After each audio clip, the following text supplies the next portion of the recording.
There is a place in the ocean where sunlight has never arrived. Not once. Not in 4 billion years of Earth holding water. Below 1,000 meters, the last pale thread of blue light disappears entirely. And what remains is a darkness so complete, so permanent, that it has become its own kind of landscape.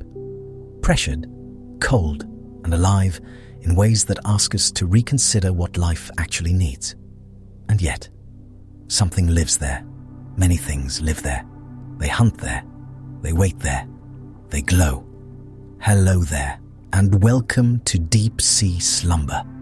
Tonight we descend, slowly, gently, into the midnight zone, that vast and lightless world beneath the surface of the sea, where an extraordinary gathering of animals has made darkness not a problem to endure, but a medium to inhabit. The midnight zone is not a metaphor. It is a real place, and it is enormous. It begins roughly 1,000 meters below the surface and extends downward to 4,000 meters or more, a region so vast that it constitutes the largest living space on Earth and one of the least explored. The pressure at these depths would crush an unprotected human body in moments. The temperature hovers just above freezing. There is no photosynthesis, no plant life, no sunlight driving the familiar engine of the food chain. What falls from above, the slow drift of dead matter, the soft rain of organic particles the deep ocean calls marine snow, is nearly all there is. And yet, in this place of permanent night and immense pressure and patient cold, life did not merely persist. It proliferated, it specialized, it invented. The animals we will meet tonight did not arrive in the midnight zone and simply endure it. They were shaped by it over vast stretches of time until their bodies and their behaviors and their relationships with light itself became something entirely their own. Some of them carry light inside their bodies, producing it from within in colors and patterns that serve purposes we are only beginning to understand. Some of them have eyes built not for seeing in the ordinary sense, but for detecting the faintest signal, a distant glow, a silhouette against the dim ceiling of the water above. Some of them have learned to make themselves invisible by glowing, to disappear by becoming part of the light that barely exists. And some of them simply wait, still and patient and unhurried, in a world where time moves differently, where a meal might come once in many weeks, and where stillness is not defeat, but strategy. What I find quietly astonishing about all of them is this: they are not living in spite of the darkness. They are living because of it. The darkness shaped every choice their evolution made. It is the condition that made them possible.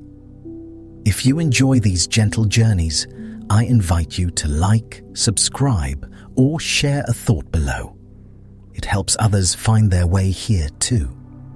One sleepy soul at a time. For now, let your shoulders settle. If they have been holding anything, and they usually have, you can let that go. There is nothing required of them tonight. Let your breath find its own pace, slower perhaps than it has been today. The way breath moves when there is nowhere to be and nothing to decide. We are descending together into very deep water.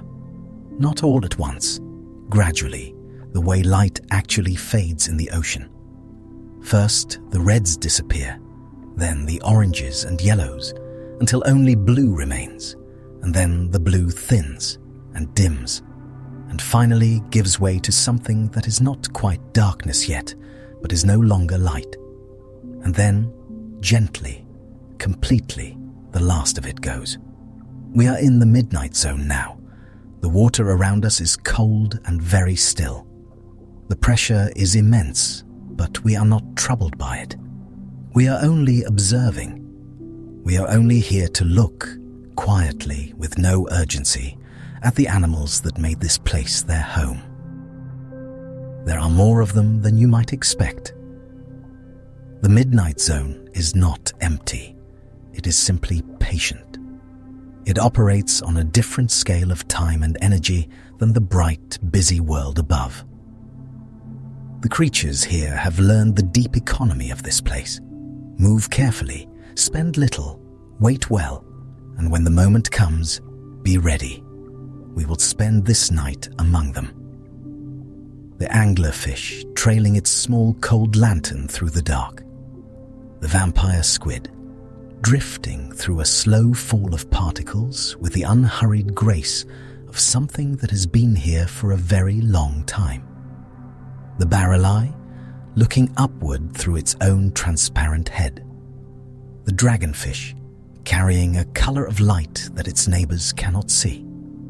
The Dumbo octopus pulsing softly through the cold with fins like small ears. The siphonophore stretching through darkness as a single living thread made of many lives. Each of them has something quiet and remarkable to offer. Not drama, exactly. Something more like depth. A way of being in the world that is so different from anything we know at the surface that it asks us gently to expand what we thought was possible. The ocean is very large. Most of it is dark. And in that darkness, something extraordinary is happening. Slowly, carefully in the cold, without any need for light at all. Let's begin. The water is colder here, and in this colder dark, some animals do not endure the absence of light so much as answer it. The anglerfish is one of those answers, a body so altered by the midnight zone that it can seem at first less like a fish than like a thought the dark had and kept. Yet the deeper one looks, the more patient the design becomes. It is not chaos. It is a method. What makes this animal so familiar in pictures is also what makes it so profound in life. From the head of many deep-sea anglerfish rises a modified spine, tipped with a small glowing organ that hangs or trembles before the mouth. It looks like a lure because that is exactly what it is. Bone became a fishing rod. That glow is not made by the fish alone. In many species, the light comes from bioluminescent bacteria living inside the lure, housed in a small organ called an esker. The fish offers a chamber and a place to live. The bacteria provide light in a world where light is otherwise scarce and costly. It is a quiet partnership, and that changes the meaning of the body. The anglerfish does not simply carry a tool. It carries a relationship built into its face, where another form of life helps it speak into darkness using brightness. Even here, beneath sight, survival is sometimes a collaboration. The lure itself can be moved with surprising delicacy. In some species, it twitches, pulses, dangles, or traces small gestures in the water, as if imitating the weak motions of a wounded animal. A fish nearby, already tuned to notice any sign of food, may come closer to inspect the faint living signal. Closer is enough. That is why the anglerfish does not need speed in the way open water predators do. Its hunting strategy is not pursuit, but persuasion. Instead of crossing the dark in search of opportunity, it shapes opportunity out of stillness and lets hunger do part of the work. The trap begins in attention, and so the whole body follows that logic. Many deep-sea anglerfish are small, soft-skinned, dark in color, and shaped less for elegant swimming than for hovering, waiting, and sudden engulfing strikes. Their muscles and fins are not built for long, fast chases through open water. They are built for a world where waste matters. In other words, the anglerfish is not unfinished. It is specialized toward economy. In a place where meals may be rare and movement itself can become expensive, a life organized around waiting is not passive at all. It is exact. The mouth tells the same story in harsher terms. It is often very large relative to the body, edged with long transparent teeth that curve inward like glass thorns. Those teeth are not for chewing.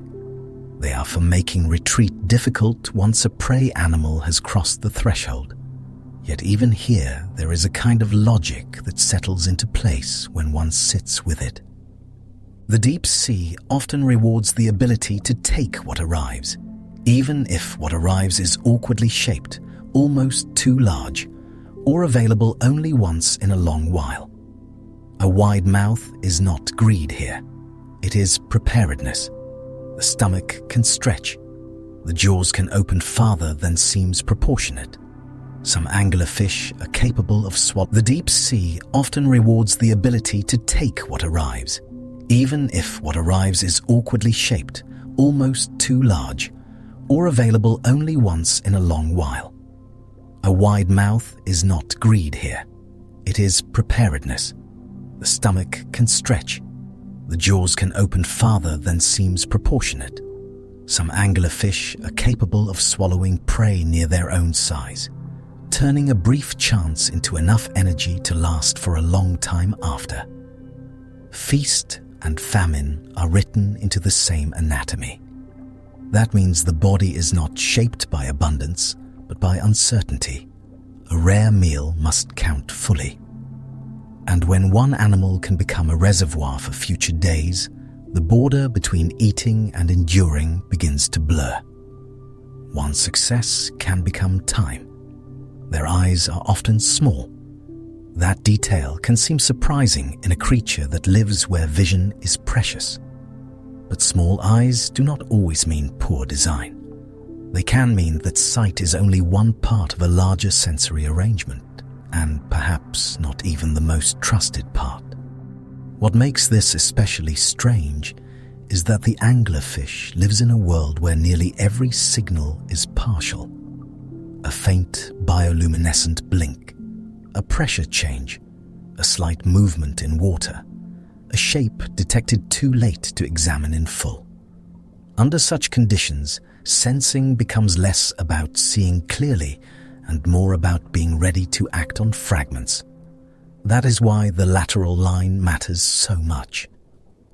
Like many fish, anglerfish possess sensory canals that detect vibrations and movements in the water around them. In darkness, this allows the body to feel nearby motion before the eyes could ever resolve a form. The water itself becomes a messenger. And what the fish is really waiting for may not be an image at all. It may be a tremor, a small rearrangement in the surrounding cold, a living thing passing through the invisible edge of notice. In the midnight zone, information often arrives as touch before sight. So much about the anglerfish can sound severe when listed plainly. Teeth, darkness, ambush, a lantern on the head. But severity is only one way of describing a life adapted to rarity. Another way is to say that the anglerfish has turned stillness into an instrument. There are many kinds of anglerfish in the deep, and they do not all look the same. Some are globed and compact, some are more flattened or elongated. Their lures differ in shape and position, and their faces range from almost comic to quietly severe. Darkness did not produce one answer. It produced variations on a patient idea. That matters. When a habitat seems uniform to us, we sometimes imagine it must produce uniform life.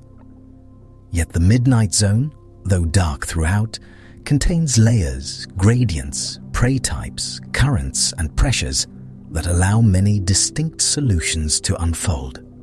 Even sameness, from far away, holds hidden diversity up close. One of the strangest facts about some deep-sea anglerfish is not about light at all. It is about love, if that word can be stretched into a biological shape. In several species, the males are tiny compared with the females, sometimes tiny enough to seem like another animal entirely. The female is the more familiar figure, the dark-bodied hunter with the lure. The male may be little more than a small, free-swimming body with large nostrils and well-developed senses for finding her. His life has a different urgency. He is not built for the same independence. In some species, once a male finds a female, he bites her body and fuses with it. Their tissues join. Their blood systems connect. Over time, the male can lose much of his separate structure and persist as a kind of attached reproductive partner, nourished by the female's body while providing sperm when needed. Two lives become one arrangement. It is difficult to hear that without feeling the edge of the uncanny. Yet the more one considers the deep sea, the more this begins to feel less monstrous than practical. Finding a mate in vast darkness may be so improbable that when contact finally happens, evolution favors not romance or repeated searching, but permanence. That is what the Midnight Zone keeps doing to the imagination. It takes ideas we think we understand, hunting, partnership, attraction, and rebuilds them under pressure and scarcity until their outlines remain, but their workings change. The anglerfish becomes a reminder that even intimacy can be shaped by distance. Not all anglerfish species practice this extreme fusion, but where they do, the body itself becomes an answer to loneliness at scale. A tiny male, who might never find another chance, makes the first meeting the last search. Strange, yes. Also efficient. Also tender in its severe way. And the female's body, already carrying light, now may carry another life as well. One glow, one mouth, one dark drifting form. Yet more than one bloodstream's history gathered into it. The animal begins to feel less solitary than it first appeared. The behavior most people imagine is the strike. But before the strike comes the waiting. And the waiting is the true center of this animal's life. Picture the water as almost empty, though it is not empty at all. Cold particles drift. A few distant flashes appear and vanish without explanation. Somewhere in that broad dark, the anglerfish holds its position with minimal movement, its body nearly disappearing, except for the faint, deliberate living point before its mouth. The lure glows softly, not like a torch, more like a thought that keeps returning. A small fish, or perhaps a crustacean, notices the glimmer. In the deep, any sign can mean risk, but it can also mean food, and hunger is persuasive. The anglerfish gives almost nothing away. It may drift slightly. It may pulse the lure in a pattern that suggests weakness, softness, opportunity. The water carries this message outward. The smaller animal comes nearer, not rushing, sampling, adjusting its angle by tiny fin beats.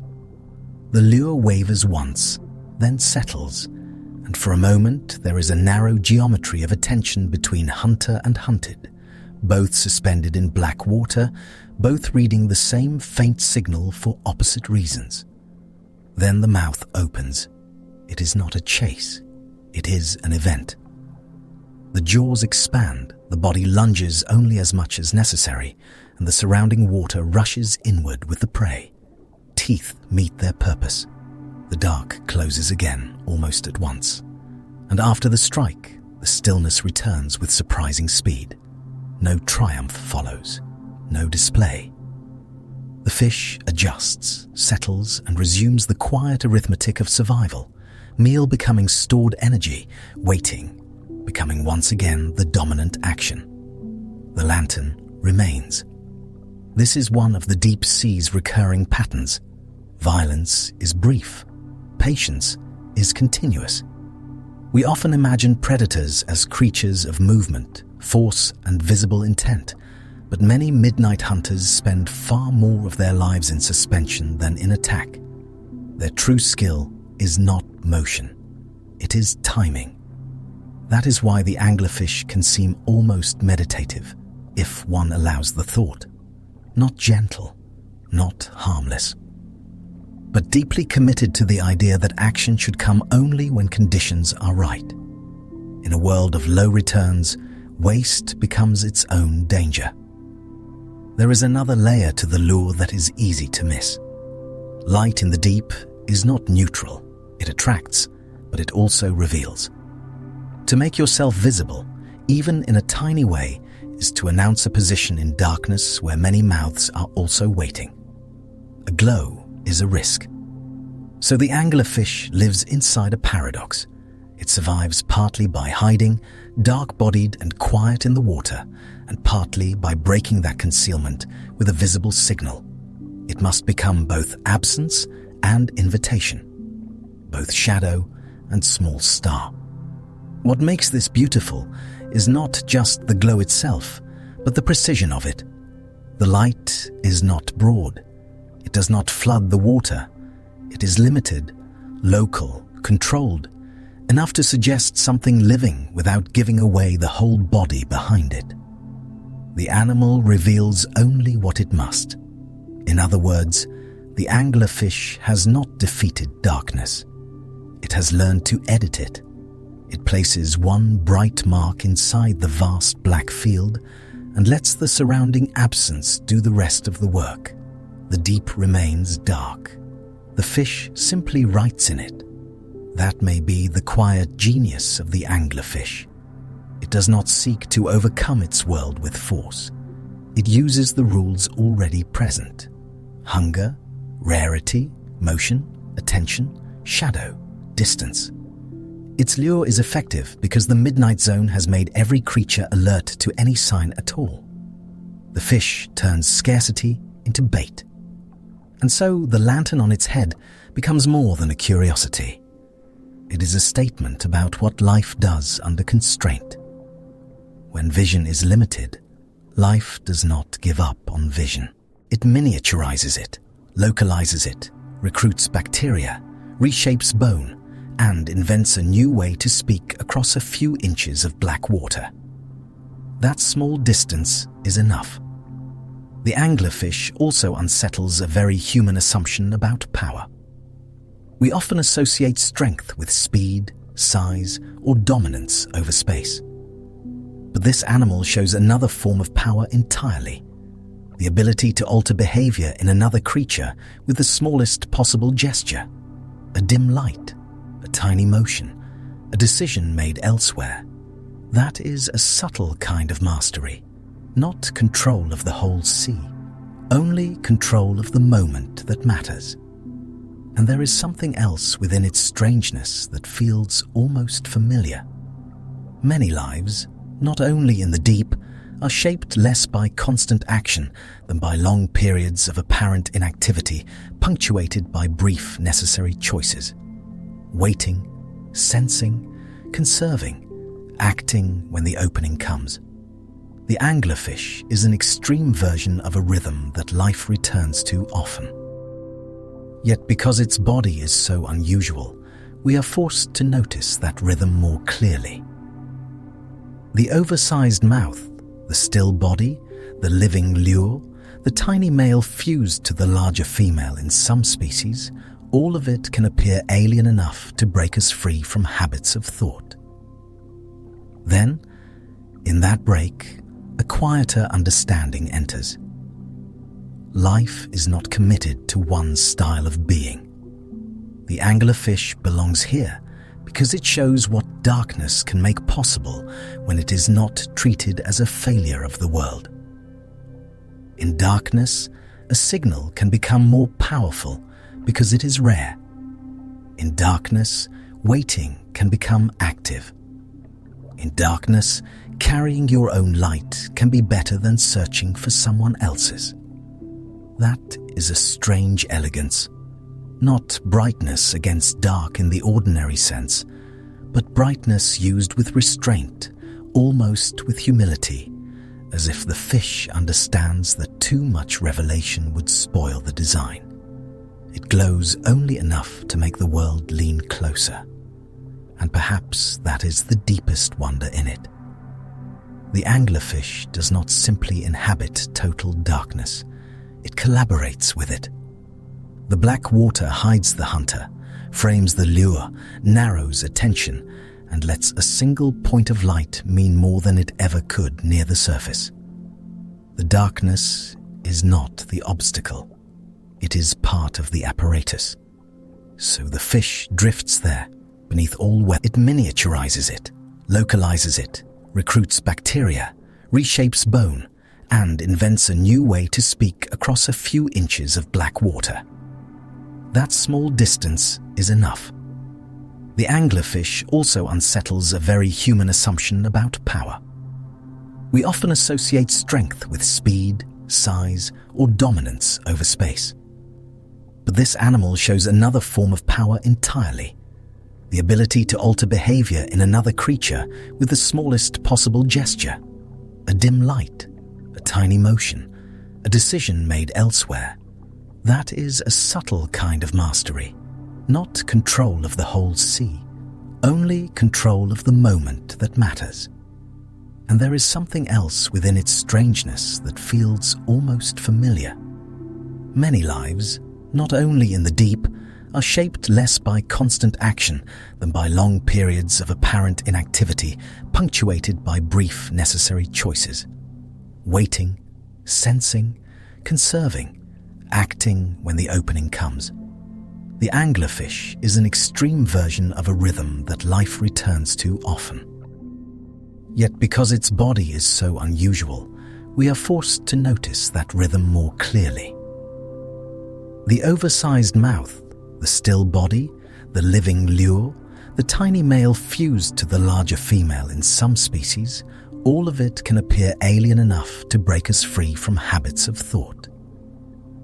Then, in that break, a quieter understanding enters. Life is not committed to one style of being. The anglerfish belongs here because it shows what darkness can make possible when it is not treated as a failure of the world. In darkness, a signal can become more powerful because it is rare. In darkness, waiting can become active. In darkness, carrying your own light can be better than searching for someone else's. That is a strange elegance. Not brightness against dark in the ordinary sense, but brightness used with restraint, almost with humility, as if the fish understands that too much revelation would spoil the design. It glows only enough to make the world lean closer, and perhaps that is the deepest wonder in it. The anglerfish does not simply inhabit total darkness, it collaborates with it. The black water hides the hunter, frames the lure, narrows attention, and lets a single point of light mean more than it ever could near the surface. The darkness is not the obstacle, it is part of the apparatus. So the fish drifts there, beneath all weather, carrying a lantern no larger than necessity. Its body is soft, its teeth severe, its methods patient. It does not chase the sea. It lets the sea bring decisions to it. Then it answers once. After a while, even the anglerfish begins to feel less like a creature of menace than a creature of proportion. Nothing about it is excessive by the standards of its world. Every sharpness belongs. Every oddity has settled into use. The strange has become practical, and the practical slowly becomes calm. Far off in the same dark, other bodies have solved the problem of finding food in very different ways.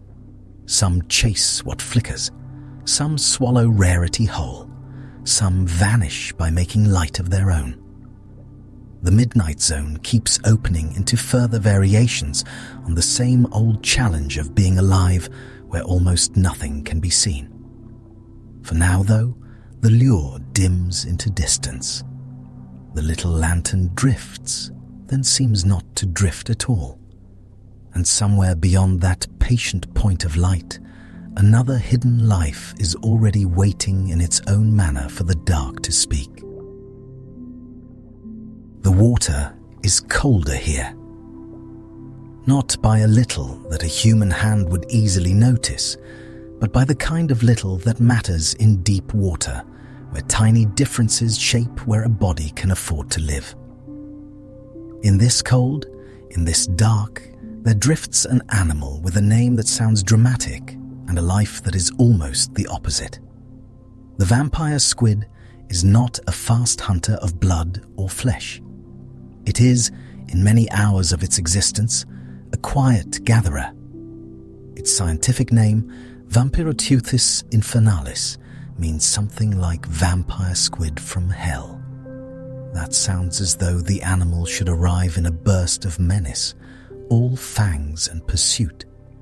Yet what makes this creature so strange is how gentle its economy is, how completely it has stepped away from the expensive life of chase and struggle, and how the deep has allowed such a body to become not fearsome first, but patient.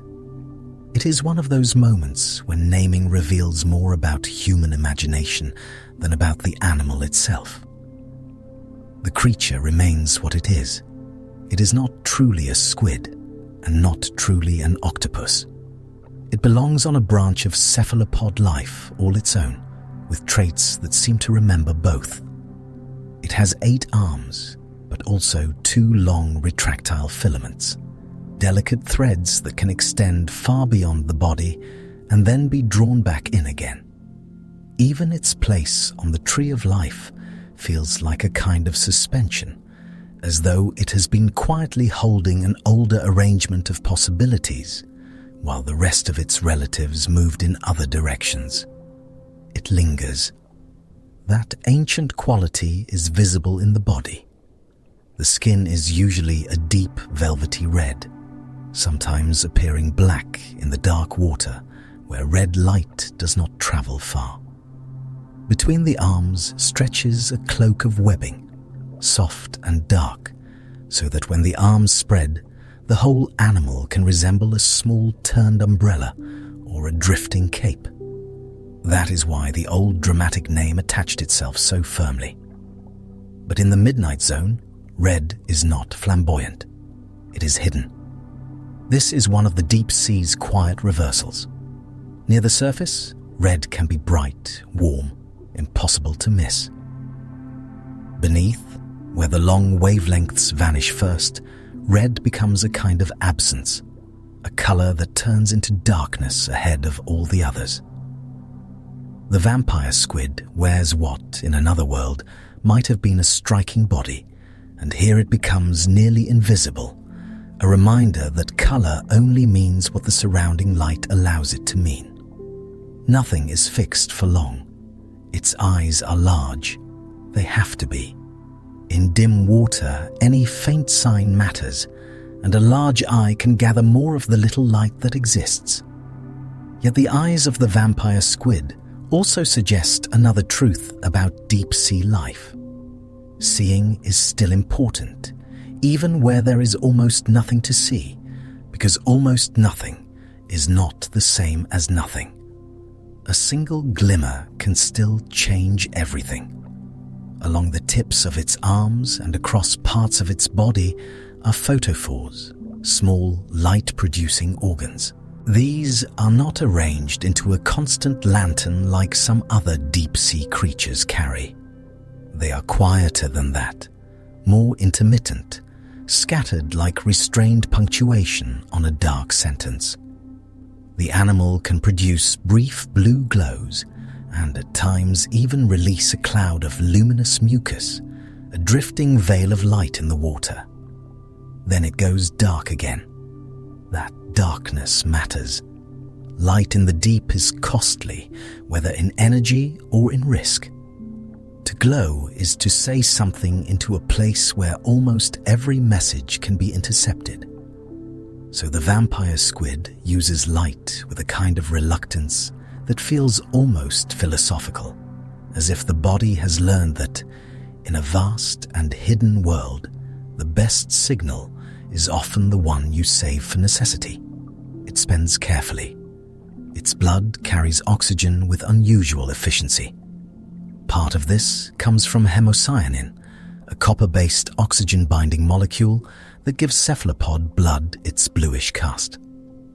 But in the vampire squid, this system is especially well suited to the low oxygen waters where it often lives, places known as oxygen minimum zones where many active predators struggle. The animal has also developed one of the lowest metabolic rates measured among cephalopods. In other words, it lives where little breath is available by needing very little. That is not a small adjustment. Most of us inherit a picture of survival that favors vigor, speed, intensity, the dramatic answer to difficulty. But the vampire squid suggests another pattern entirely. Faced with a part of the ocean where oxygen is scarce and food is uncertain, it did not become a relentless athlete of the dark. It became efficient beyond expectation, almost austere, turning limitation into shelter. Its body helps with that quiet thrift. Inside its tissues is ammonium-rich fluid that aids buoyancy, allowing it to drift with less effort than a muscular swimmer would need. Its gelatinous form is not built for bursts of force, so much as for hanging in the water column without paying too much for the privilege. That is why it can remain suspended with such calm steadiness. The body has been designed around not wasting. Even its defenses avoid panic when they can. Many shallow water squid respond to danger with a blast of ink, a sudden obscuring cloud. But ordinary ink is less useful in deep darkness, where there may be no ambient light to block. So the vampire squid does something stranger.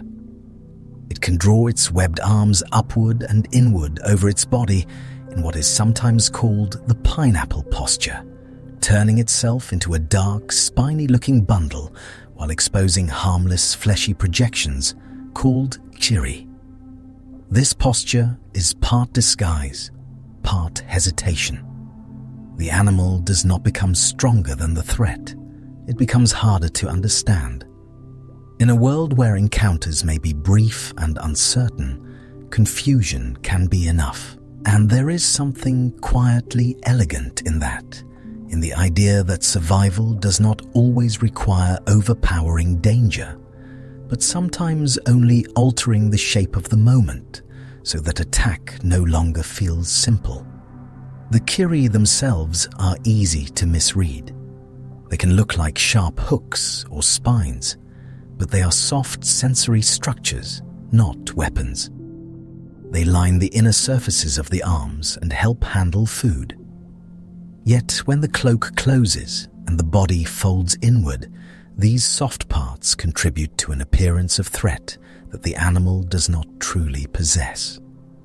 It is a reminder that in the deep, form can carry several meanings at once.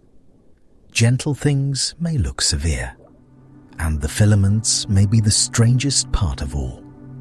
Long, fragile, retractile, they extend from pockets between the arm pairs and trail through the water like dark threads. For a long time, biologists were uncertain exactly how the animal used them. Now they are understood as key feeding structures, sensory and collecting tools for a life built around what slowly falls from above. They are less like weapons than like patient lines lowered into a world of drifting fragments. Those fragments have a beautiful name: marine snow. It is not snow, of course, not frozen water or weather. It is a slow descent of organic matter from shallower layers of the ocean. Bits of dead plankton, tiny fecal pellets, loose mucus, scales, fragments of jelly, crumbs of lives already partly consumed, and the fine drifting remains of things too small and too numerous to name one by one. In the beam of a submersible, it can look exactly like snow in a dark night sky. It settles. For many animals, this falling material is only background. For the vampire squid, it is a meal. Using those long filaments and its arms, the animal gathers marine snow and forms it into food parcels, often binding the material with mucus before passing it to the beak. This means its diet can include detritus, discarded remains, and small planktonic organisms caught among the settling particles. It is feeding on the deep sea's continual soft weather. Nothing dramatic has to happen for it to eat. That changes the whole mood of the animal. A hunter waits for an event. A gatherer lives within a process. The vampire squid does not need a crisis of motion, a strike, a chase, a capture won in seconds. It can survive on what the ocean is already doing all the time, on the patient transfer of matter from upper waters to lower ones, as though it has aligned its life with gravity itself. It lets the world come down. Imagine a single vampire squid suspended in mid-water. The body is small, perhaps around the length of a human hand, with the web between the arms held loose and the fins moving in slow, controlled beats. Around it, the water seems empty at first, but then the eye adjusts to particulars. A pale grain drifting past, then another, then a clump no larger than dust, then a transparent thread of mucus carrying trapped fragments downward through the cold. The long filament extends. It touches the passing matter as lightly as if checking the texture of falling ash. There is no lunge. The animal drifts, gathers, draws back, assembles. A food bolus begins as almost nothing, a few caught particles, then more, held by mucus and careful arm movements. The eyes remain open to any faint sign of danger, but most of the body seems devoted to moderation, to taking what is available without burning more energy than the meal can repay. In the midnight zone, that arithmetic is everything. The fins at its sides help maintain that poise. They are often described as ear-like, broad and rounded, and they move with a soft rowing motion. At low speeds, these fins can propel the animal efficiently. If threatened, the vampire squid can use more vigorous jetting, but that is not its preferred way to move. Swimming is possible. Drifting is wiser. That difference matters more than it might seem. We often think of movement as freedom, and in many environments it is. Yet in the deep sea, where food is sparse and oxygen may be low, constant motion can become its own kind of trap, a steady leak of precious energy. The vampire squid has not renounced movement. It has simply chosen the cheaper form of it, the form that can be repeated through long, dark hours without exhausting the body that depends on it. Its nervous life appears shaped by the same principle. The animal is responsive, capable of sudden defensive displays when disturbed, yet much of its existence is spent in low-energy suspension. There is no sign of a creature built to patrol continuously or test every horizon. Instead, it seems tuned to intervals, to sensing enough, moving enough, glowing enough, feeding enough. Enough is its genius, and that may be the most surprising fact of all. The midnight zone can tempt the imagination toward monsters, extremes, gigantic jaws, impossible teeth, and the drama of survival under pressure. Those things are there. But the vampire squid stands among them as a quieter answer, proof that the deep did not only produce creatures of force, it also produced specialists in restraint, animals whose brilliance lies in not doing too much. there is something ancient in that restraint. Not ancient merely in the evolutionary sense, though the lineage is old, but ancient in the feeling it gives off, as if this body belongs to a slower argument about how to live. Soft, dark red, webbed, filamented, faintly luminous, it appears less like a conqueror than like a keeper of very old terms. Spend little, take what falls, remain difficult to notice, use light sparingly, and let time do some of the work that muscle would otherwise demand.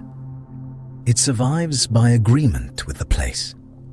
Even the frightening name begins to seem almost tender in contrast. A vampire, we imagine, takes. This animal receives.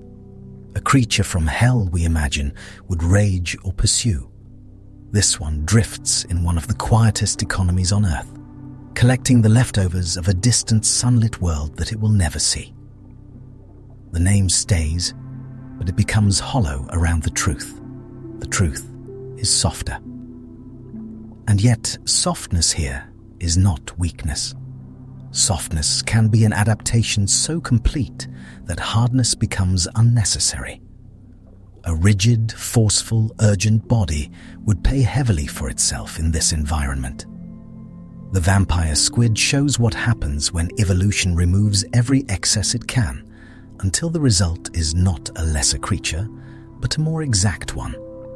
It meets darkness without argument. It belongs. That belonging adds something important to the Midnight Zone's larger story. Darkness did not produce only hunters with lanterns and mouths built for surprise. It also made room for gentler inventions, for lives organized around descent, scarcity, and the art of using almost nothing.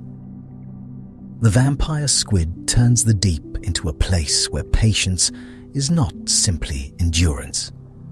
It is a feeding strategy, a body plan, a way of thinking written into flesh. There is comfort in that, though not a simple kind. The ocean does not become kind because one small cephalopod drifts through it gathering snow. It remains vast, cold, pressurized, and indifferent. But within that indifference, life has found ways not just to persist, but to settle into forms of remarkable composure. The vampire squid is one such form. It makes a home out of the slowest rain imaginable, and because of that, it changes how the deep can be felt. The Midnight Zone becomes less a theater of ambush alone, and more a suspended landscape of quiet exchange, where even what dies above may continue nourishing what lives below, and where an animal can thrive by listening to that descent with its whole body. The deep is not empty between rare events. It is gently, continuously arriving. Somewhere in that dark water, a red body hangs nearly motionless. A few particles drift into reach. The filaments extend and return. A faint blue light does not appear because it is not needed. The fins move once, then hardly at all. Everything about the animal suggests that survival here is sometimes less like struggle than like careful accounting carried out over a very long night. That night goes on. And lower still, or farther on, another creature waits in a different way, built not for the falling weather of the water column, but for the rarer chance that something large enough might suddenly appear. And in a place where energy is precious, every body becomes a record of what cannot be wasted. The gulper eel looks, at first, like an answer built from hunger. Its head seems almost too large for the rest of it, and its mouth opens into a shape that does not feel fish-like so much as possible. The body trailing behind can look thin, dark, and spare, as though nearly everything unnecessary has been pared away so that one part of the animal could become enormous, waiting in front of a long and patient life. It is a strange design.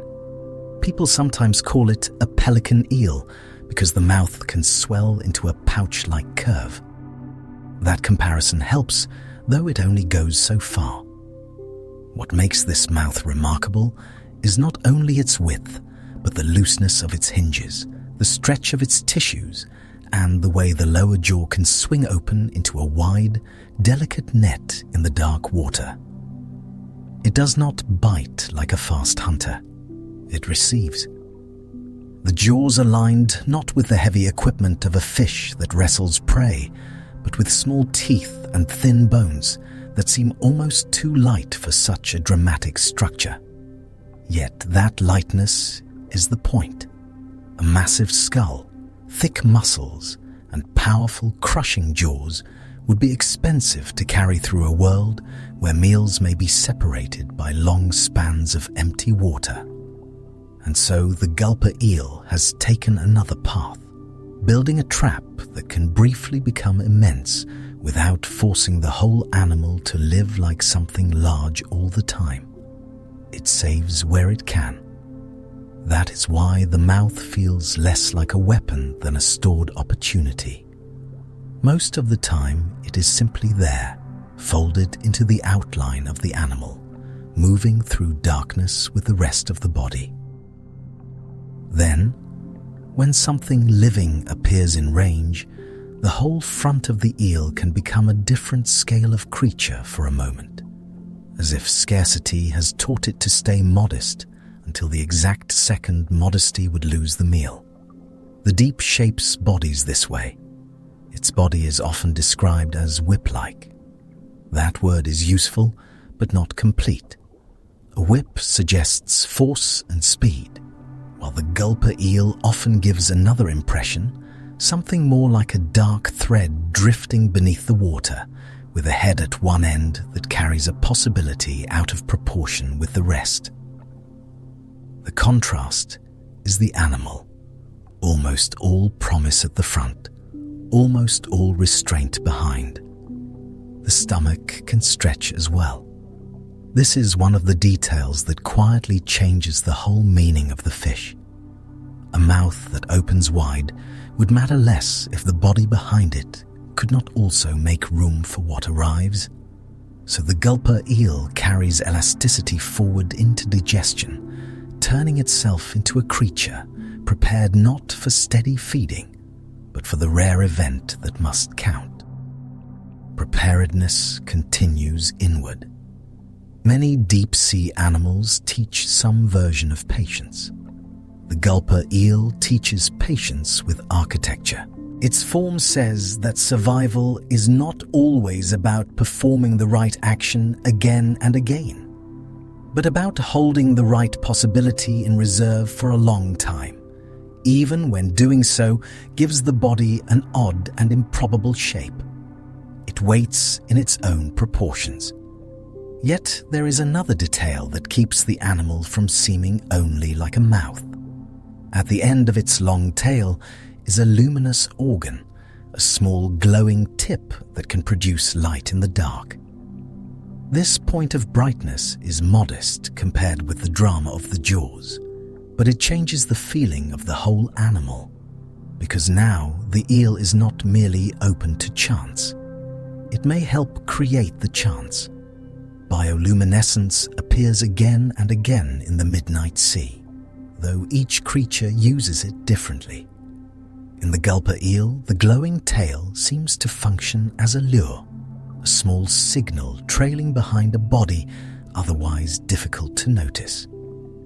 The exact behavior is still not fully witnessed in every detail, as so much of deep life remains hidden from direct eyes.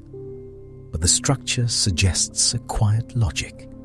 In darkness, even a faint light can reorganize nearby attention. A tiny glow can move the future closer. That is the deeper surprise. The eel is built for rarity, but not for passivity alone. Its body does not merely endure the absence of food. It includes a way of nudging possibility, adding one small beacon to the dark, so that a wandering crustacean, fish, or squid might drift within the range of that waiting mouth. Readiness and invitation meet here. The tail itself is long and slender, often ending in that luminous point, like a thought held at a distance from the rest of the body. There is something almost delicate about it. And yet, this delicate filament belongs to an animal associated with engulfing prey, which is part of what makes the gulper eel linger in the mind. The deep so often combines softness of structure with extremity of function, as though the most dramatic solutions can emerge from the least forceful materials. Soft does not mean simple. Its eyes are relatively small. That can seem surprising in a place without sunlight. But in the deep, large eyes are only one possible answer, and not every animal invests in vision to the same degree. The gulper eel appears to rely on a broader package of opportunism, movement and encounter, rather than trying to read the far distance in a world where far distance may reveal very little. Not every darkness rewards the same senses. Even its color matters. The body is usually dark, often black or very deep brown, which helps it vanish into the surrounding water. That hidden outline allows the lure, the mouth, and the sudden opening behavior to matter more than the fish itself, because in such dimness, being a nearly invisible frame for one useful event may be better than being visibly present all the time. The body withdraws so the chance can stand out. Some individuals can be surprisingly large in length, more than a meter in some reports, though much of that length is tail. This too changes how we imagine size. The gulper eel is not large in the heavy, muscular sense that many surface predators are large. It is stretched, attenuated, all extension and capacity, as though length has been used not to dominate space, but to arrange a sparse set of tools inside it. A long animal can still be a quiet one. Its skeleton is lightly built. Its muscles are not the thick engines of a tuna or shark. This is an animal not designed for long chases through open water, because chasing would demand a budget the midnight zone does not always provide. And so the gulper eel becomes another reminder that the deep often favors low daily costs, with the option for sudden expansion when fortune passes close enough to touch. The economy is severe. The solution is elegant. And when fortune does pass close enough, the scene can be startling. A gulper eel hangs in mid-water where almost nothing seems to happen. The water around it is dark, cold, and wide enough to make any single body look provisional, as though it has been placed in too much space. The eel drifts with only slight movement, its long tail trailing behind, the luminous tip a faint punctuation mark in the vast surrounding black, while the mouth remains closed for now, giving little hint of how much room is hidden there. It could be mistaken for almost nothing. A small fish appears first as movement rather than form. Perhaps it has come nearer to the glow. Perhaps the currents have done the slow work of arrangement that currents do, bringing two lives into relation without intention, until the distance between them becomes the kind that matters. In the deep, encounters can feel less like pursuit than alignment. The eel does not need to rush far. That is important. When the moment comes, the body bends, the head swings, and the jaws open with sudden breadth, transforming the front of the animal from a narrow profile into a dark oval of receiving space that seems much too large for the slender creature attached behind it. Then, the water itself becomes part of the capture. Prey and surrounding water are taken together. That gulping motion is where the animal gets its common name, and it deserves the name. The mouth can engulf not only the prey, but a considerable volume of water, making the event feel less like a snap and more like a brief collapse of distance. One moment, there is separation. The next, there is enclosure. What follows is quieter than the strike. The excess water can be expelled through the gill openings while the prey is retained and worked inward. This detail matters because it shows that the mouth is not simply large, but functional in a very specific way, a temporary chamber that allows the eel to capture more volume than its body could keep, then sort meal from medium and continue with the one thing worth the effort. The sea comes in, only part of it stays, and there is something almost philosophical in that. The gulper eel is built to take in more than it can keep, because that is what its world requires. To live where opportunities are rare may mean accepting that every successful moment includes excess, uncertainty, and rough edges, and then having the anatomy to separate what nourishes from what merely arrived alongside it. Need can make filters of us. Sometimes the prey may be larger than expected for so slight a hunter. That is one reason for the expandable stomach and the remarkable jaws.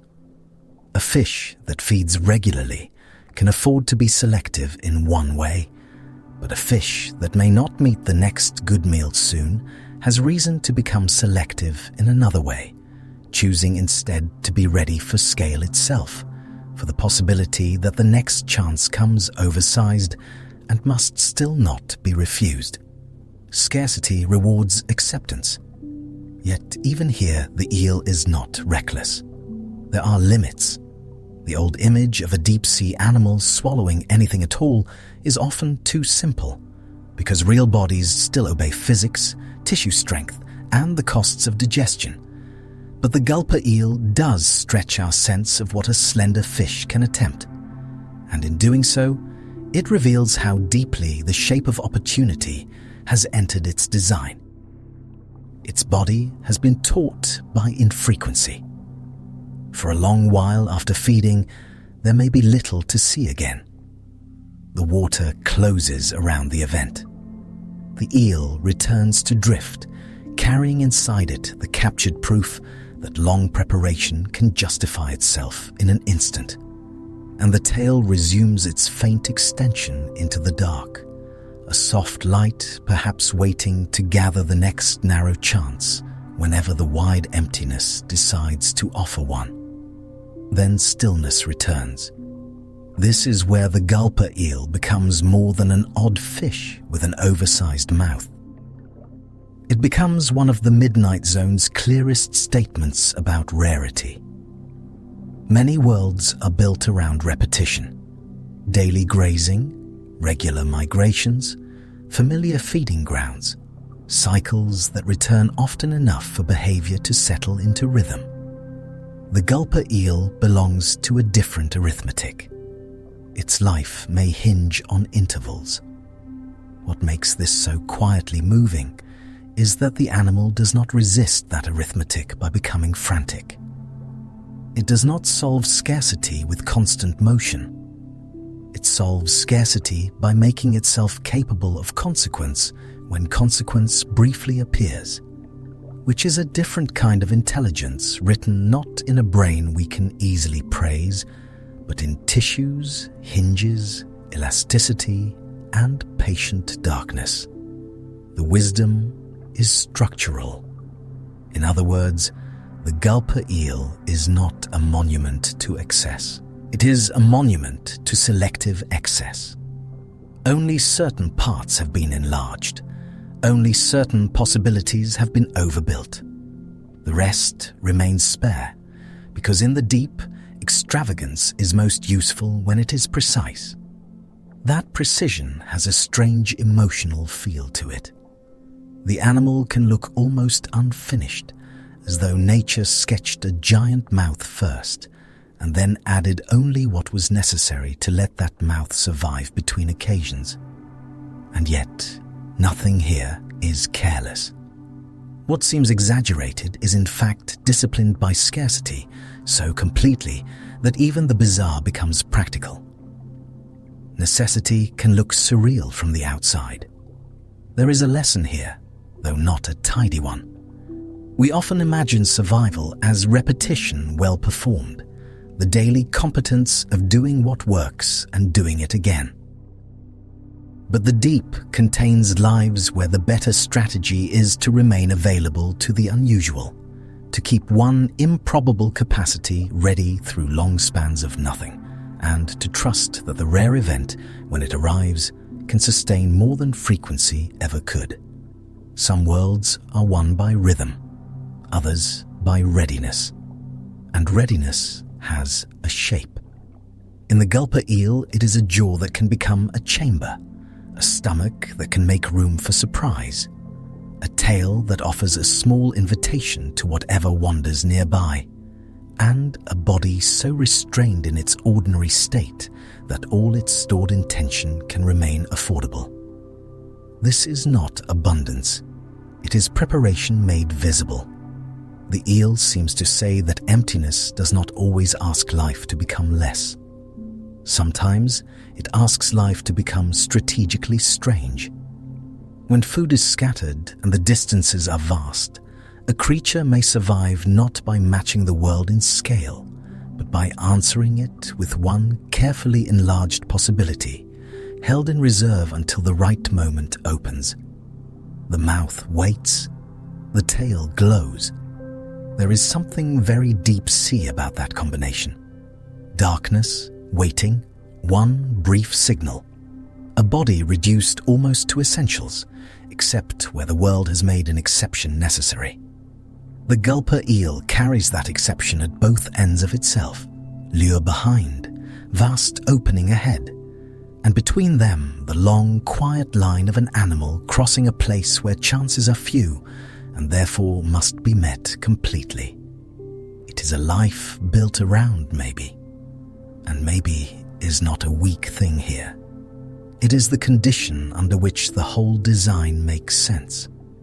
The midnight zone is full of creatures that cannot demand, cannot hurry, cannot fill the dark with endless attempts, and so many of them become patient in ways that surface life rarely requires.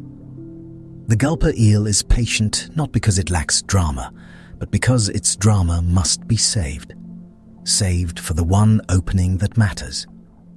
After a while, even that great mouth becomes less startling. It settles into the broader feeling of the animal, which is not ferocity, but suspension. A long, dark body, a small, distant light, an opening held in reserve. And held in reserve is sometimes how life continues beneath. Not through constant success, but through the ability to matter when the moment finally comes. The gulper eel drifts there as a quiet shape of that truth, neither hurried nor idle, only prepared in the particular way its world has asked of it. Then it passes back into dark water. Far below, where the water remains cold and the distances remain patient, another body has solved the same problem differently. Not by opening wide, but by almost disappearing at all. The water is colder here. Darkness, then, is not simply black. Even here, a little light can still matter, because far above the midnight zone, there is still a pale residue of day, faint enough to seem gone, yet present enough to shape a life. For animals below, that weak light becomes a ceiling, and anything crossing beneath it can become a silhouette. That is the problem. Hatchetfish live inside that problem. They are small fish, often only a few centimeters long, with bodies that look oddly compressed from side to side, as if a familiar fish had been pressed into something thinner and sharper. Seen from the front, they are narrow. Seen from the side, they resemble a small blade or the curved head of a hatchet, which is how they came by their name. The shape seems severe. It is also useful. That thinness is a kind of disappearance. Predators looking upward from below do not see a fish the way we would, with all its detail and color and contour. They see a dark interruption. They see whatever blocks the dim light drifting down from far above. A broad body casts a broader shape. A narrow body removes less light. In other words, hatchetfish reduce themselves even before they begin to glow. Their bodies are silver too, though not in the bright, mirror-like way of shallow fish moving in sunlit water. This is a deeper kind of sheen, a muted reflectiveness in a place where reflections are scarce. In water that still holds a little downwelling light, silver can help break up an outline and return the faintness around it. The fish becomes less like an object, more like part of the water. That is what makes their camouflage so quiet. In many animals, hiding means becoming dull, or rough, or colorless, or still. Hatchetfish do something stranger. They hide by participating in light. Their bodies do not simply avoid being seen. They study in their own biological way what seeing requires, and then they interfere with it. Along the underside of the hatchetfish are rows of tiny light organs called photophores. These organs produce a soft glow, usually blue-green, which is the color light travels best through seawater. The arrangement can differ from species to species, but the purpose remains much the same. Light is sent downward. Silence is kept above. This is called counterillumination. The idea is simple once named, though the simplicity hides how exact it must be. A predator below looks up and expects to see a dark fish against dim water. But if the fish glows downward with just the right brightness, then its belly no longer appears dark. The body's shadow is erased. The fish does not become invisible in an absolute sense. It becomes difficult to separate from the faint light above it. That precision is the wonder. Too little light, and the fish remains a silhouette. Too much, and it becomes a small lantern announcing its position. The glow has to match the weak downward light closely enough that an observing eye cannot easily detect where water ends and body begins. This means the animal is living inside an ongoing calculation. It is not enough to make light. It must make the correct amount of light. That is a different kind of intelligence in the world. Not thought in the human sense, not deliberate arithmetic, but a body shaped by long selection into a living instrument, tuned to the dimmest available information and able to answer it with exquisite control. The hatchetfish suggests that adaptation can become almost artistic, not because nature is trying to make beauty, but because survival under hard conditions can produce forms of astonishing finesse. The fish survives by becoming accurate, and the darkness asks for accuracy. Hatchetfish have another feature that can seem almost impossible at first: tubular eyes, large and directed upward. In many species, the eyes are set like dark cylinders, gathering what little light descends from above. They do not scan the world in the broad, familiar way of surface fish. They are built for a very specific visual task. They watch the ceiling. What makes this so elegant is the honesty of it. The deep sea does not offer equal information in every direction. Above, there may still be the faintest gradient of light, along with the passing shadows of prey, predators, or neighbors. Below is deeper dark. Around them is open water. So the eyes become specialists. Instead of pretending the whole world is equally visible, the body invests in the one direction where seeing still matters most. That specialization can feel almost severe. Yet severe designs often arise where energy is precious and mistakes are costly. A hatchetfish cannot afford broad, wasteful sensory luxury. It is not living where abundance permits experimentation every minute. It is living where each adaptation must justify itself. Large, upward-pointing eyes are expensive tissue, but they pay for themselves if they can detect a silhouette early enough or catch the brief flash of a smaller animal crossing above. And that means the fish lives by traces. A drifting crustacean, a tiny movement against dim water, a shadow so weak that in another world it would barely count as visible at all. The eyes of the hatchetfish are reminders that visibility is not an all-or-nothing condition.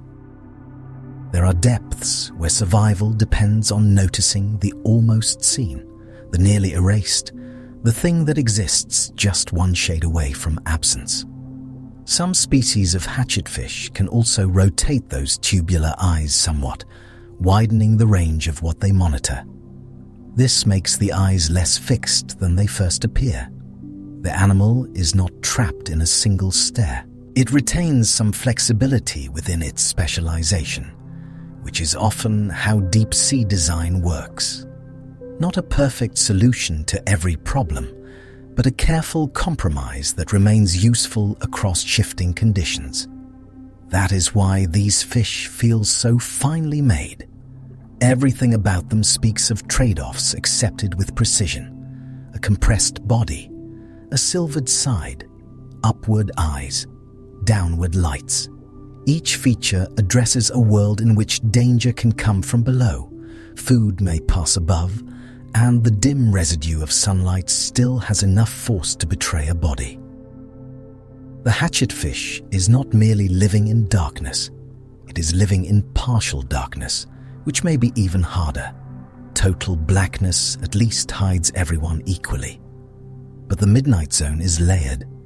In some places and at some depths, faint light from the surface lingers as a ghostly pressure from above.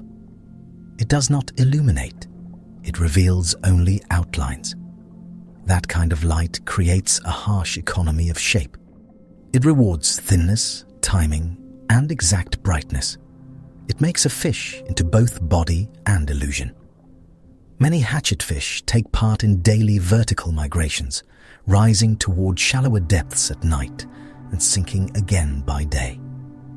This movement can span hundreds of meters. It is one of the ocean's great quiet rhythms, repeated by countless small animals whose bodies travel darkness like a tide within the tide. Hatchetfish join that nightly ascent because food is more available higher up when the cover of night reduces risk.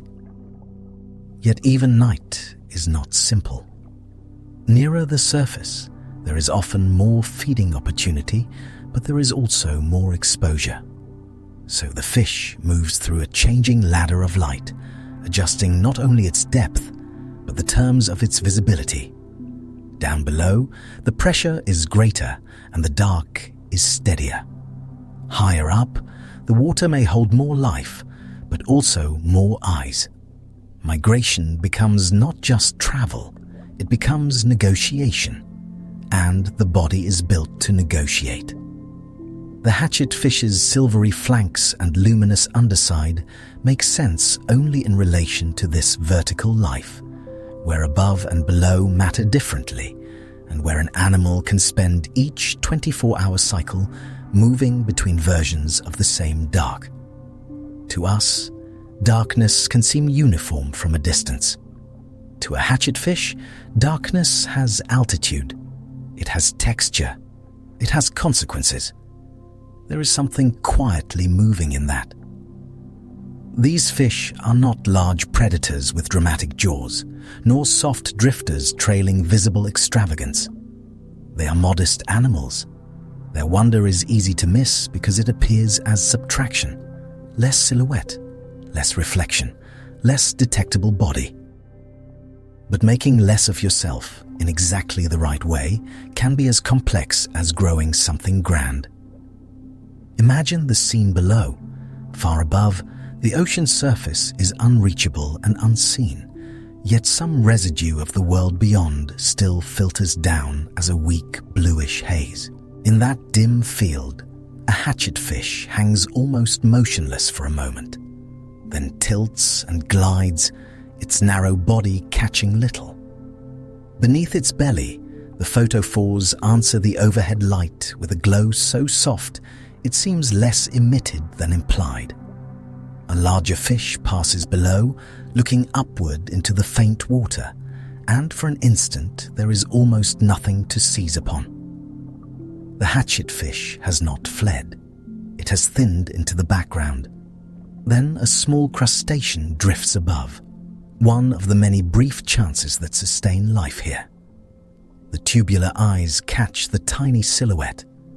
There is a quick upward movement, controlled and spare, not the wasteful rush of an animal with energy to burn. The mouth opens, the movement ends. The surrounding water settles back into its usual near nothing. It is a scene of tiny margins. No violence announces it. No broad chase unfolds. The success or failure of the moment depends on whether one body can detect another body before being detected itself, and on whether light can be matched closely enough to cancel form. In the deep sea, drama often happens at scales so subtle that it resembles stillness from any greater distance. The hatchetfish lives inside that subtlety, and so much of its life is a relation to being looked at. This is one of the strange pressures of midwater existence. On the seafloor, there are surfaces, edges, sediments, crevices, shadows cast by terrain. In open water, especially in dim water, the body itself can become the main thing that gives you away. There is no rock to slip behind, no coral branch, no trench wall nearby. The fish must make camouflage out of itself. That changes the meaning of a body. A body is not just something that moves you through water or houses your organs or gathers food. Here, it becomes an optical event. It becomes a proposition made to the eyes of others. Perhaps there is nothing here. Perhaps only faint light. Perhaps only water continuing as water. The hatchetfish survives by making that proposition convincing. Its silvering contributes to this in another way. At oblique angles, reflective surfaces can mirror the scarce ambient light and surrounding water, blurring boundaries that would otherwise remain plain.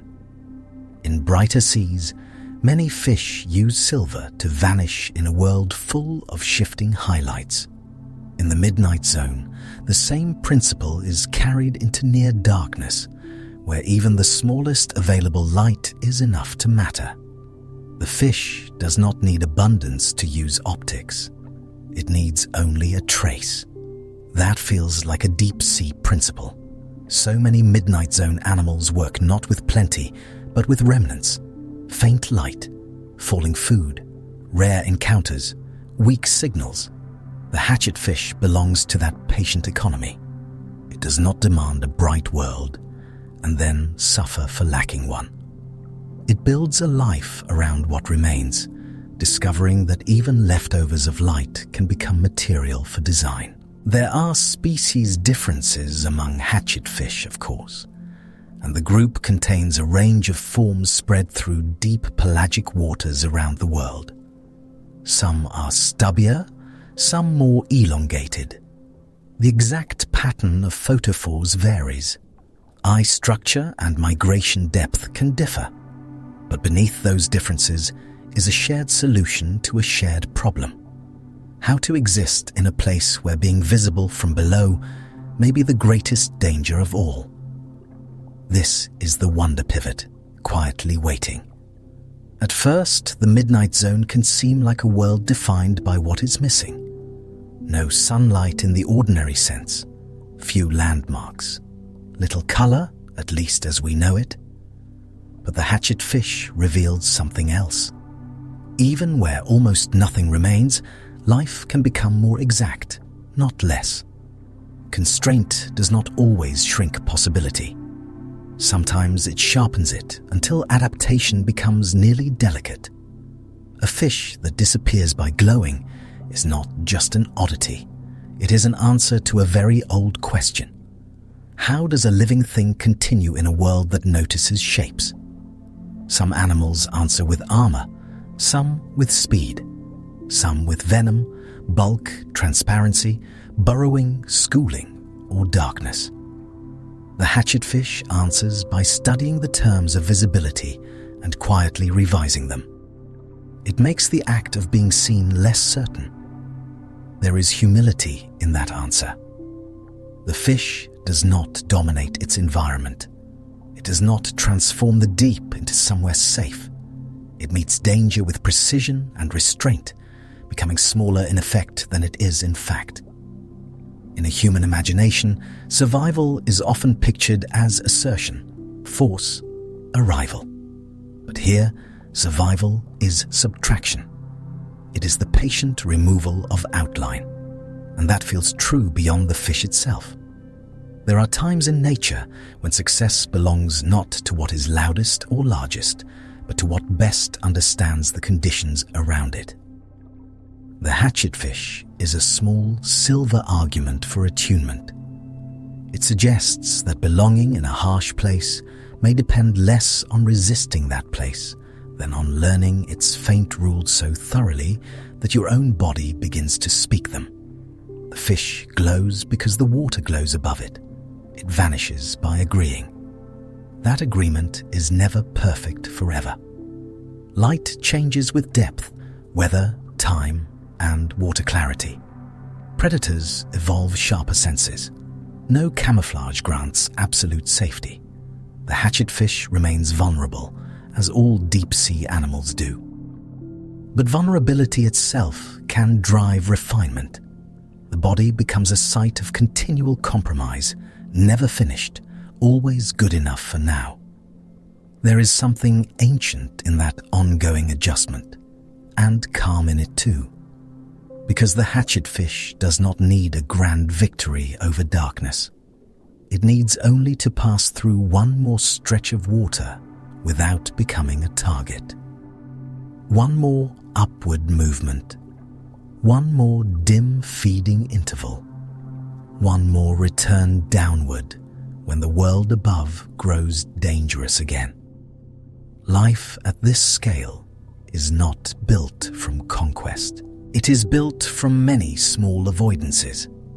The fish keeps becoming less visible. Seen this way, the hatchetfish adds a particular note to the midnight zone's larger music. The deep is not only a place where animals make light in order to attract or communicate or hunt. It is also a place where light itself can be used to erase the body that produces it. Illumination becomes concealment. Presence becomes disguise. The contradiction settles into something elegant. What appears impossible is simply practiced. Somewhere in the vast water tonight, a hatchetfish is suspended beneath a dim ceiling that no human eye would call bright. Its upward gaze is fixed on traces. Its underside answers the last thin light with light of its own. From below, there is almost nothing to hold. A body is there, and then, in effect, it is not. That is enough for now. And a little deeper on, where the faint glow from above matters less than a different kind of seeing, another animal waits with its own answer to the dark. The water is colder here. Cold changes design. It slows chemistry, narrows opportunities, and makes every useful signal more precious. In the midnight zone, where light is not gone in a simple way, but reduced to a few rare traces from above and a few living sparks within the dark, eyes are not asked to admire a landscape. They are asked to solve a problem. That is why some fish seem built around vision itself. The barreleye is a small, quiet fish, and at first its body does not prepare you for its head. The body is dark and fairly modest, with fins for careful movement and a shape that does not insist on attention. Yet above its face sits a clear, fluid-filled dome, almost like a window raised over the front of the skull. It looks impossible. It is not. What makes this dome so strange is that for a long time people did not fully understand it. Early specimens brought up in nets often looked damaged. The transparent covering was delicate, and by the time the fish reached the surface, the structure could collapse or be lost. What remained seemed bizarre enough already. 2 green cylinders inside the head, pointing upward like instruments mounted in a machine built for another world. Only later, with observations of living barreleys in the deep, did the shape become whole again. The animal had been more complete than we knew. That happens often in darkness. A creature can seem absurd when only fragments reach us. Then the missing piece appears, and the absurdity softens into function. The barreleye reminds us that some bodies are not strange because they are careless experiments. They are strange because they are precise answers to conditions so distant from our own that our first reaction is disbelief. Those green cylinders are its eyes, not the small dark spots at the front, which look more like ordinary fish eyes. Those are thought to be olfactory organs used for smell. The true eyes are deep inside the transparent dome, large and tube-shaped, built to collect what little light comes down from above. They point upward because upward is where the faintest silhouettes may appear. A life can be organized around a direction. For animals living in dim mid-water, the water above can be the most important part of the world. A tiny shrimp, a drifting siphonophore, a jelly, or some other meal may pass overhead as a darker shape against the slightly less dark water. There is no broad view here, no bright horizon. There is only contrast, slight and brief, and the chance to notice it before it disappears. So the eyes become tubes. Tube-shaped eyes are a useful deep-sea design because they gather light efficiently and can focus on a narrow field with unusual sensitivity. The trade-off is that they do not naturally see much to the sides. They are excellent at watching one region of space and less suited to taking in everything at once. In a world of scarcity, that kind of specialization can be enough. And sometimes enough becomes exquisite. The barreleye does not try to see the whole ocean. It attends to the place where food is most likely to announce itself as a shadow. There is something almost monastic in that arrangement. Vision is narrowed, concentrated, patiently committed to one thin stream of information, as if the animal had learned that survival may depend less on seeing widely than on seeing one thing very, very well. Yet the story becomes stranger still. For many years, people assumed the barreleye's upward-facing eyes were fixed in place. That made sense from preserved specimens, where the eyes looked rigid and permanent in their orientation. But living observations revealed that the eyes can rotate. They can point upward while the fish scans above, then turn forward when it needs to look ahead. A design that first seemed trapped was actually flexible. That changes the whole feeling of the animal. Instead of a fish condemned to stare only at the ceiling of its world, it becomes a creature that can shift its attention when the moment calls for it. It waits with its gaze turned upward, then pivots its eyes to guide a precise approach. The fish is not merely built for seeing. It is built for changing how it sees. that matters. The deep sea often rewards those who can hold still for long periods and then respond without waste. A body like this makes sense in that kind of economy. Keep watch where faint signs are likely to appear. Spend little, notice much. Then, when something drifts into reach, let the machinery of attention quietly turn. The clear dome helps make that possible. The eyes are large and delicate, and they occupy a position that might otherwise leave them vulnerable. A transparent shield over the top of the head can protect them while preserving the passage of light. That dome is filled with fluid, creating a kind of internal chamber where these unusual eyes can sit and rotate without being directly exposed. In other words, the fish wears a window. But it is not a display window and not an ornament. It is a practical piece of anatomy in a place where practicality sometimes looks almost dreamlike. The dome does not exist to make the fish remarkable to us. It exists because specialized vision needed housing, and evolution, patient as ever, found a way to build one. There is a quiet dignity in that. We tend to imagine elegant design as something sleek and obvious. Yet deep-sea elegance is often different. It may involve transparency, odd angles, and structures that look unfinished until you understand the pressure of the problem they solve. The barreleye carries one of those solutions. A clear shelter over a pair of eyes, so specialized they would seem excessive anywhere else. Here, they are exactly right. The fish itself belongs to a family called spookfish, which feels fitting. Many members of this group are small, dim water fishes shaped by the demands of vision and concealment. Some have mirrored structures in their eyes. Some have elongated bodies or fine, quiet fins.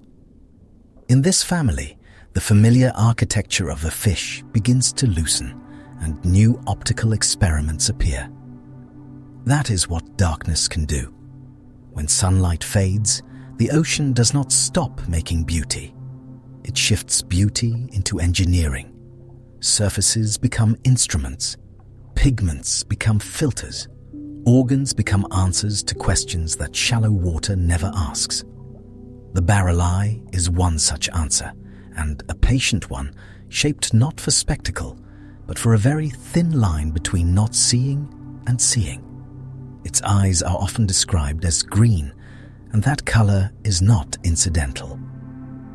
The green comes from pigments that may help filter sunlight coming down from above, improving the fish's ability to detect the glow of bioluminescent prey or the silhouettes of drifting animals.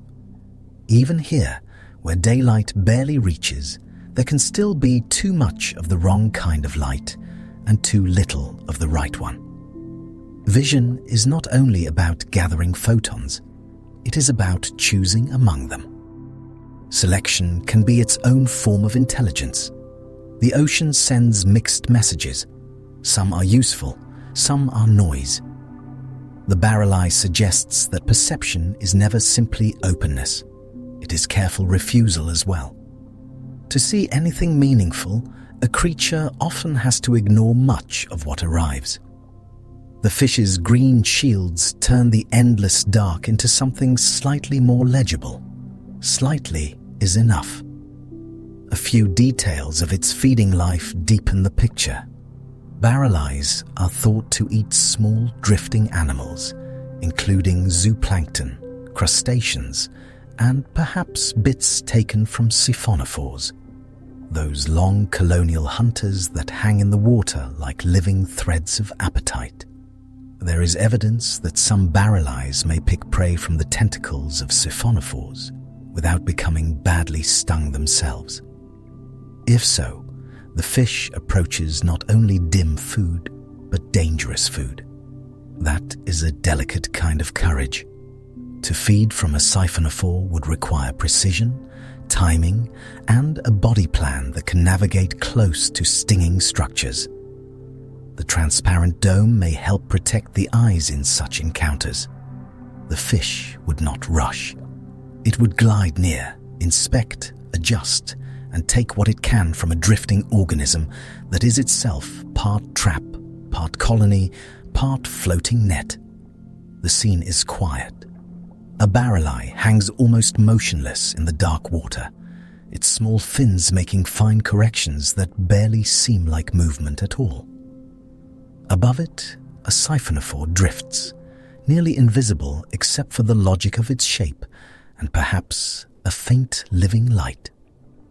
The fish's tubular eyes are angled upward, searching through the clear dome. The body remains still. Then attention turns. The eyes rotate forward within the transparent chamber. The fish rises gently, not in a rush, but with the measured exactness of something that cannot afford clumsiness. It comes alongside the siphonophore's trailing structures, where tiny captured animals may be held, or where vulnerable parts may be taken. In this dark water, feeding can look less like attack than like threading a needle. A brief opening, a small mouth, a careful bite, then stillness again. What makes this scene beautiful is how little of it depends on force. The barreleye is not built like an obvious predator of the imagination. It has no giant teeth, no dramatic jaws, no speed worth celebrating.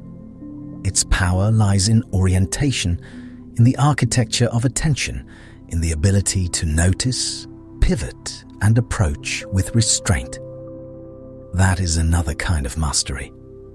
We often think of adaptation as something that announces itself through armor or aggression, but some of the deepest solutions are almost inward. The barreleye changed the geometry of its perception. It rearranged the relationship between face, skull, and gaze. It accepted that the world above was the key and then slowly became better and better at reading it. That process leaves marks. Its head is one of them. Not a decorative oddity, but the visible consequence of a long history of tiny successes. A little more light gathered, a little more protection for the eyes, a little more precision in judging what passes overhead. Over many generations, the improbable shape becomes inherited calm. And calm is what it feels like to watch one. In footage from the deep, barreleys do not seem frantic. They hover, they angle, they make small choices inside a vast black field. The transparent dome catches what little illumination exists, and for a moment, the fish seems almost unfinished, as if you are looking at a sketch where part of the head has not been colored in. Yet the missing look is only our mistake. Nothing is missing. Transparency is present in its own way. That is one of the gentler lessons of this animal. A clear surface can still be structure. Something nearly invisible can still be essential. In a world where so much depends on avoiding notice, the barreleye carries part of its anatomy in a form that almost disappears, and still that disappearing part is what allows the rest to work. There is meaning in that beyond biology. Not every important adaptation looks solid. Not every protection looks like armor. Sometimes a life is held together by thin membranes, by fluids, by clear boundaries that do not announce themselves but quietly maintain a possibility. The dome over the barreleye's head is fragile compared with bone, yet it makes a highly unusual way of seeing possible. Softness can protect. The deep returns to that idea again and again. A hatchetfish vanishes by light. A vampire squid survives by restraint. A barreleye uses transparency to house attention itself.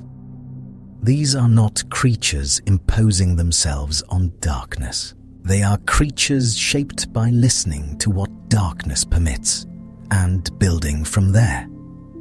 The barreleye may live hundreds of meters down, often in waters where the last remains of daylight have become faint enough to matter only to the very specialized. There, food is sparse, movement must be efficient, and the water column is less a place than a volume of possibility. Up and down matter. Angles matter. Looking in the right direction matters. So the fish keeps looking up. There is something quietly moving about that posture. Many of us associate looking up with hope, or searching, or asking. In the barreleye, it is simply technique. Yet, because the animal spends so much of its life oriented toward what may drift overhead, it seems to embody a kind of patient expectation. Not optimism exactly. Readiness. Readiness is a deep-sea virtue. In the midnight zone, very few creatures can afford certainty. Meals are not scheduled. Encounters are not guaranteed. Conditions do not become generous just because an animal needs them to. So, bodies become patient instruments. They wait tuned. The barreleye is one of the most beautiful examples of that tuning. A fish whose entire face has been reorganized around a narrow chance.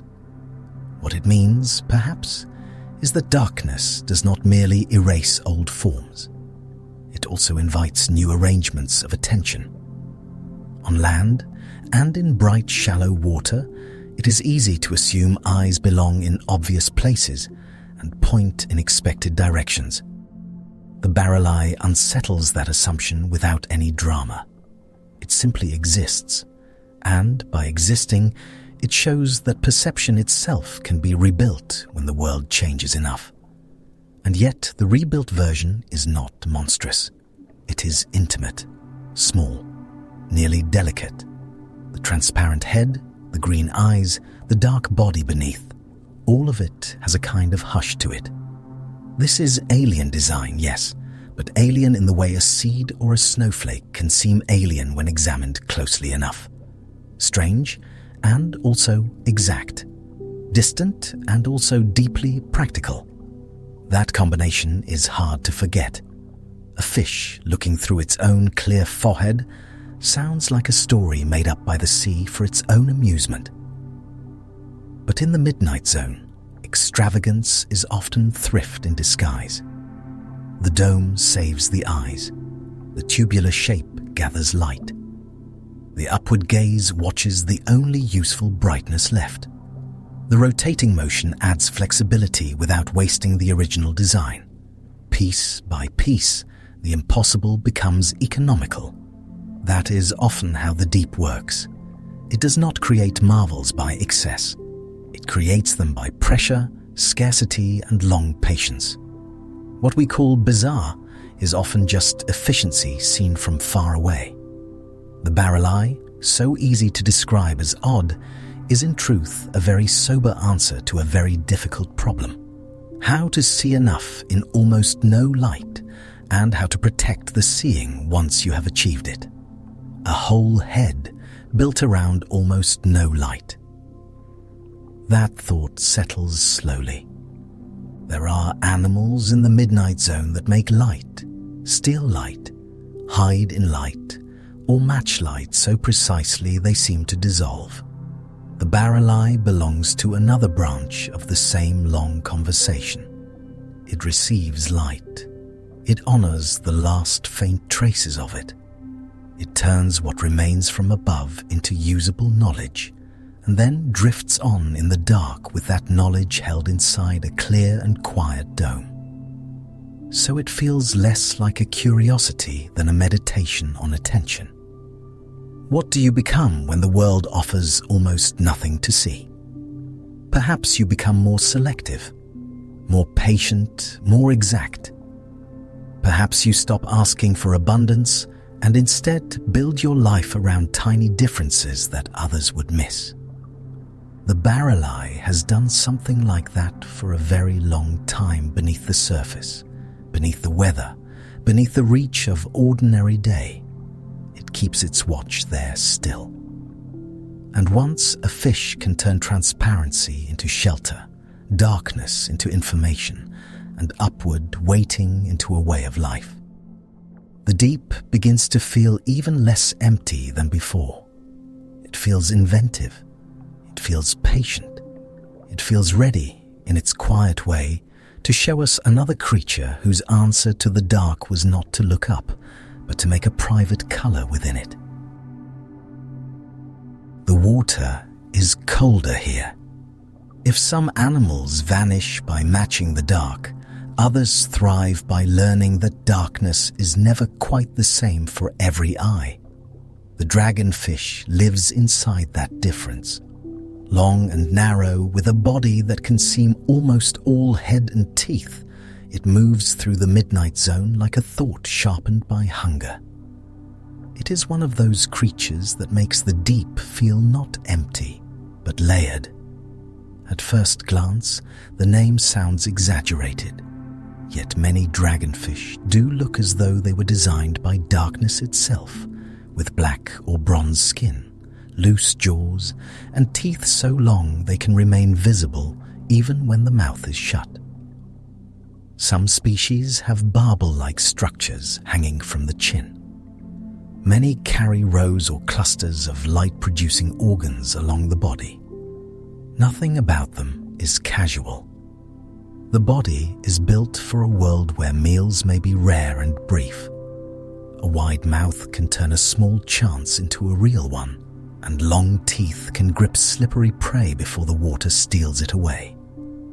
Even the dark skin matters, because blackness at these depths is not merely color, but strategy, a way of absorbing what little light exists rather than returning it. The dragonfish is not trying to be beautiful. It is trying to go unnoticed until the final moment. That matters more than it might seem. In shallow water, an animal may hide among rocks, weeds, coral branches, or shifting sand. In the open midnight zone, concealment often has to happen without walls, without cover, without anything to tuck behind except distance and the limitations of another creature's senses. The dragonfish shows how evolution can turn those limitations into shelter. Many dragonfish are small enough to fit in a hand. Their effect is larger than their size. A mouth full of needles and a body black as soot create an impression of pure aggression, but the deeper truth is more patient. This is an animal shaped by scarcity, by the requirement to spend little and seize much, by the need to remain nearly absent until being absent is no longer useful. What makes this animal especially strange is not simply that it glows. Many deep-sea creatures do that in one form or another. What makes dragonfish remarkable is that some species produce red bioluminescence, a color almost no other deep-sea fish can see. In a place where blue and green dominate because those wavelengths travel farthest through seawater, red is almost like a secret spoken in a room where no one else knows the language. That fact changes the feel of the whole animal. Bioluminescence is often imagined as a public light, something visible across the water, a beacon, a lure, a warning, a signal. Red light in the deep becomes something else. It can function more like a private lantern, illuminating prey without announcing itself to most of the surrounding world. Darkness, then, is not one condition. It is many conditions nested inside each other. To make use of that private light, some dragonfish also possess visual pigments tuned to detect longer wavelengths than most of their neighbors can manage. That alone is unusual. At depth, red sunlight has long since vanished, filtered out by the sea above, so there is little apparent reason to maintain sensitivity to red. Yet dragonfish create their own reason. That is why this is more than a glowing trick. It is an entire sensory system built around a possibility the environment does not normally offer. They do not simply inherit a color and keep it. They manufacture both the signal and the ability to receive it, making a hidden channel inside an already hidden world. Predator and perception evolve together. In some species, this red light is produced by specialized photophores near the eyes. Blue light may come from one set of organs, red from another. The fish can switch between modes, using one kind of illumination for one purpose and another kind for something else. The body becomes less like a fixed object and more like an instrument with settings the dark can barely detect. There is a quiet elegance in that arrangement. A lantern is one thing. A lantern with discretion is another. The dragonfish suggests that when life enters profound darkness, it does not merely try to restore the lost sun. It invents narrower, subtler, more selective ways of seeing until light itself becomes tailored to circumstance rather than scattered broadly into the water. The chemistry behind that red glow is still a subject of careful study, and different lineages may solve it differently. Some dragonfish likely rely on particular light-producing compounds and filters that shift emitted wavelengths toward the red. Others may alter tissues around the photophores so the light that escapes carries a different character than the light first produced. However it happens, the result is rare enough to matter. Most deep-sea animals live in a visual economy where blue is the usual currency. To step outside, that is to create an asymmetry, and asymmetry can be power. If others cannot perceive what you are sending or shining, then the water around you gains a hidden layer, one available to you and largely closed to them. Secrecy in the deep can be physiological. There is another surprise in the dragonfish body. Some species, especially among the loose-jaw dragonfishes, have jaws and skull elements so lightly mineralized that they remain partially transparent. Their teeth may be clear as well. That means parts of the feeding apparatus catch less stray light. Even the weapon can be made less visible. This is a strange kind of refinement. We often imagine evolution making structures stronger, thicker, harder to miss. Yet, here the problem is not only how to bite, but how to bite without being seen first. Transparency is not reserved for gentle drifting animals. It can appear in a predator too, used not for innocence, but for approach. And the jaws themselves are extraordinary. In certain species, the lower jaw can hinge down to a dramatic angle, opening the mouth wide enough to seize prey that would seem ambitious for such a slender fish. Some have reduced floor membranes in the mouth and unusual mechanics in the head, all contributing to a fast, effective strike. The architecture looks almost unfinished.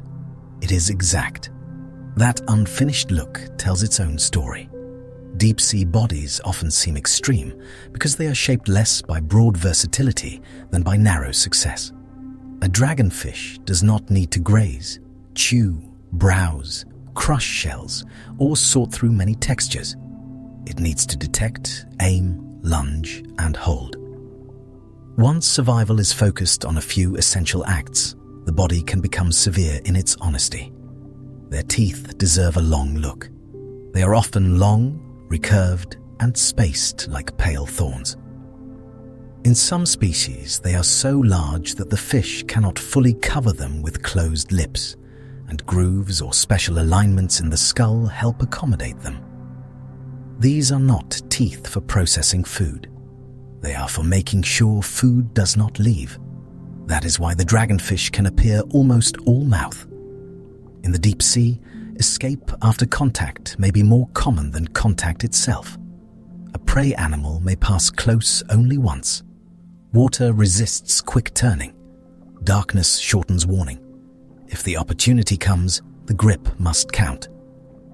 The teeth become a philosophy of no second chances.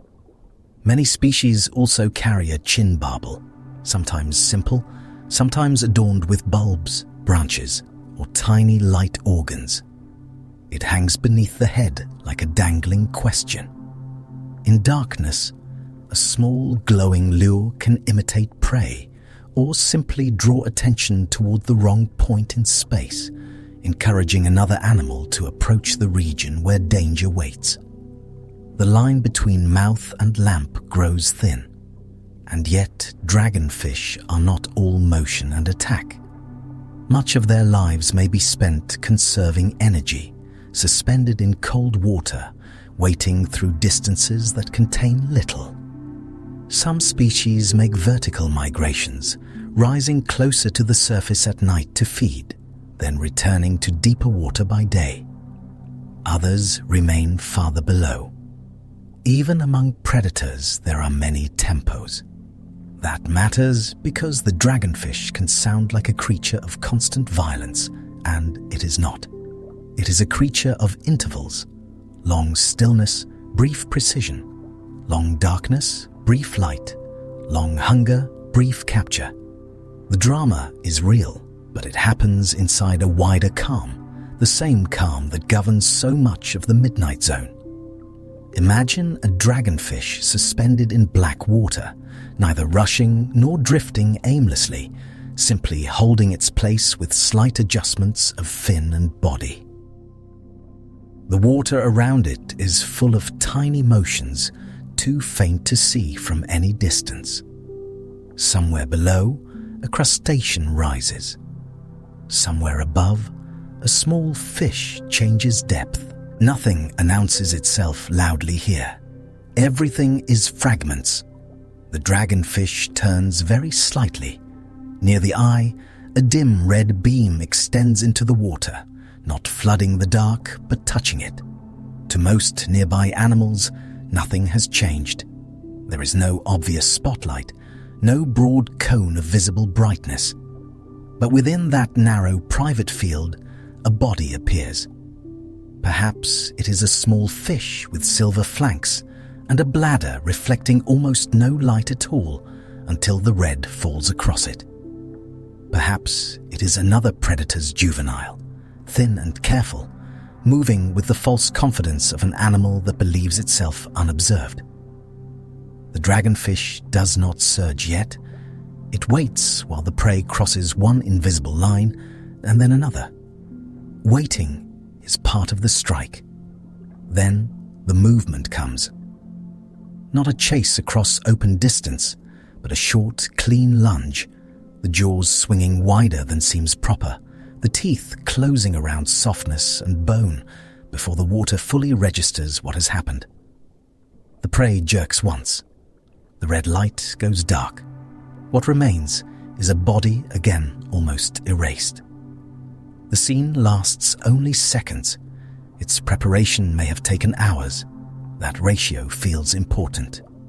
We often tell the story of predation from the moment of contact, because that is what the eye can hold. But deep-sea life insists on another accounting, one where success is built from long patience, minute sensing, and the discipline not to waste energy on every passing possibility. Some dragonfish practice a kind of ambush with their barbel, while others rely more on active searching and sudden attack. Some may use blue light as lure or communication, red light as covert illumination. The details vary across species, because dragonfish is not one animal, but a family of solutions spread across lineages. Even secrecy can diversify. That variety adds another layer of wonder. Total darkness does not produce one standard design. It opens many strange branches. Once the pressure of living unseen becomes strong enough, bodies begin to experiment with black skin, clear teeth, dangling lures, shifted pigments, and different balances between stillness and pursuit. The deep sea is not repetitive. It is inventive in private. There is also the matter of color itself. In ordinary daylight, color can feel obvious, almost unavoidable. We speak of red, blue, green, as if they are simple properties resting on surfaces. In the midnight zone, color becomes relational. It depends on what light exists, what eyes can detect, what wavelengths water permits, and what signals an animal can generate for itself. Color stops being decoration. It becomes access. That is one reason the dragonfish lingers in the mind. It shows that invisibility is not absolute. A creature may be invisible to one eye and exposed to another. A beam may be darkness to one species and information to the next. Even in a realm we call black, perception is unevenly distributed. There are private worlds sharing the same water. In other words, the midnight zone contains not just hidden bodies, but hidden versions of reality. The dragonfish moves through one of those versions. It does not need the whole ocean to be illuminated. It needs only a narrow corridor of usable knowledge, enough to convert uncertainty into action. Intelligence here is not brightness spread everywhere. It is precision applied where it counts. There is a humbling thought in that. Human beings often imagine light as a public good, a thing that reveals the world equally once it arrives. But the dragonfish lives by another principle. Revelation can be selective. Knowledge can be local. A creature can build a life around information almost no one else has, and in doing so, reshape the meaning of darkness itself. And yet, this private seeing does not make the deep less mysterious. It makes it more so. If one fish carries a red lantern, others cannot perceive. What other channels move past each other beneath the water, unnoticed by all but their intended receivers?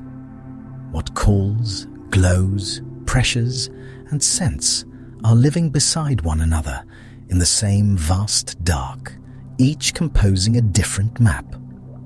The dragonfish becomes, then, more than a predator with difficult teeth. It becomes evidence that the deep sea is not merely a place where life persists under constraint. It is a place where life invents exclusivity, where evolution can carve out secret sensory rooms and furnish them with their own light. Hiddenness is not just protection there, it is architecture. That idea sits quietly beside the animals we have already met. Some vanish by matching faint light from above. Some look upward through transparent domes. The dragonfish adds another possibility. It does not only hide from sight, it helps define what sight is and for whom. It reminds us that seeing has politics even in the dark. What makes this especially beautiful is how little excess it requires. No vast glowing display, no fireworks in the water, just a narrow beam, a tuned eye, a black body, a patient pause. The solution is almost austere. Deep sea life often works that way. Under great pressure and chronic scarcity, extravagance tends to become subtle. So the dragonfish returns us to a gentler version of wonder. Not astonishment at a monster, though the old names encourage that. Something quieter, a recognition that darkness is not blankness and secrecy is not emptiness. Beneath the waves, far below the reach of day, some animals have built lives inside differences so fine that they would disappear entirely if we were not patient enough to notice. And once you notice them, the ocean changes again. It becomes harder to speak of the dark as though it were singular. There is the dark of what no one can see. There is the dark of what many can see. And there is the dark reserved for a few, crossed by private light and private attention. The dragonfish glides through that last one. Soon the body fades back into distance. The red goes out, if it was ever visible to us at all. Teeth become suggestion. The chin barbell drifts beneath the head like a soft thread. In a water column so vast it can make every life seem small, this animal has still found a way to keep a secret. That secret feels complete enough to rest beside. Far below, near another kind of quiet, there are fish that do not hunt by roaming through the water at all, but by waiting above the sea floor as if patience itself could be given fins. The water is colder here. Not every deep-sea life is built for roaming. Some belong to the slow movement of water itself. The tripod fish is one of those animals, living not in pursuit of the world, but in quiet arrangement with it. It does not hurry through the midnight zone as if searching for an answer. It waits. At first glance, it can seem almost like a mistake in posture. A fish is expected to swim, to tilt and correct, to keep itself held within the water by constant small acts of motion. Yet the tripod fish often rises above the seafloor on 3 long fin rays, 2 from the pelvic fins and 1 from the tail, balancing like a patient machine built of bone and thread. It stands there. Those rays can be far longer than the body itself. They are slender, delicate-looking, almost too thin for trust, and yet they are strong enough to brace the fish above soft sediment where many animals would simply sink or settle. What makes this so strange is not only the shape, but the decision hidden inside the shape. Instead of mastering the deep through force, the tripod fish masters it through position. It becomes a structure. That is why the animal is called a tripod fish, though the name only half prepares the mind. Names usually tidy a creature down to one memorable feature.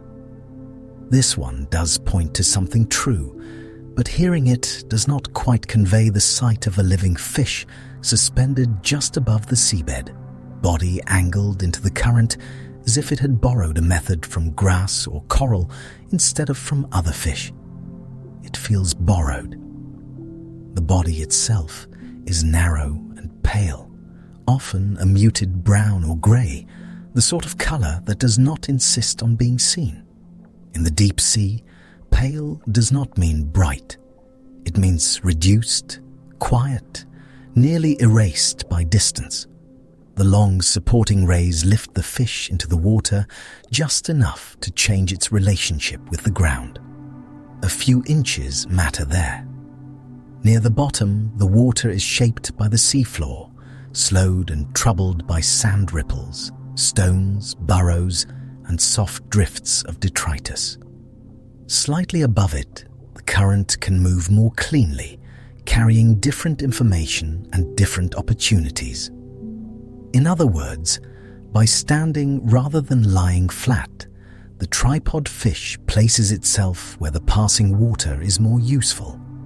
It chooses the layer where news arrives. That difference between one layer and another is easy to miss from the human scale.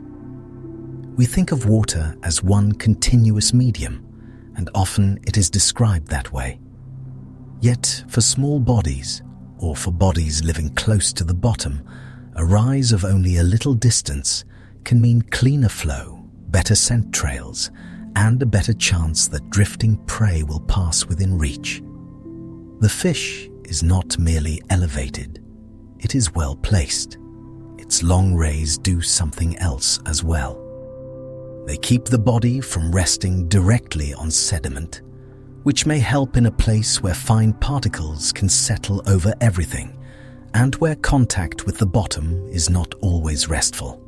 Mud is not a floor in the way dry land is a floor.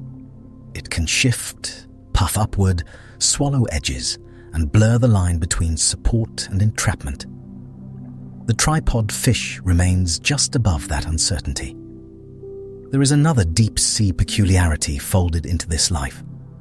In some tripod fish species, individuals are simultaneous hermaphrodites, carrying both male and female reproductive tissues.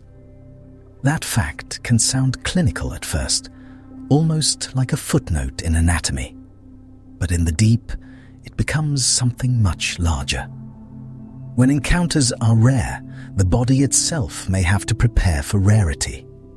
That is what this means. Life in darkness does not only reshape eyes, fins, or posture. It can reshape the very assumptions built into reproduction, because in a vast and thinly populated world, the simple question of who you meet becomes one of the great pressures of existence. The tripod fish carries an answer within itself. It becomes less dependent on chance than many surface animals can afford to be. It is a quiet kind of flexibility, not dramatic, not visible unless one looks very closely into biology and the slow logic of low encounter rates. Yet even there, the same lesson returns. In the midnight zone, survival often belongs to those who reduce dependence on what may never arrive. Preparedness can become anatomy. The eyes of the tripod fish are small. That too says something.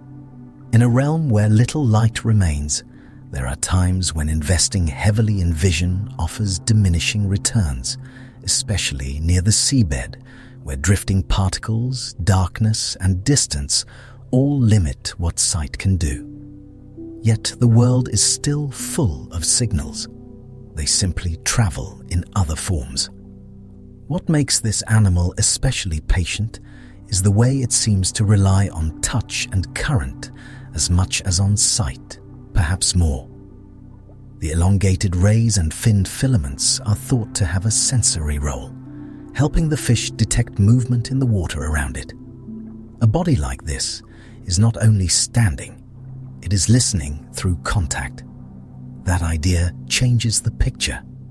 What seems, from far away, like stillness is not emptiness at all.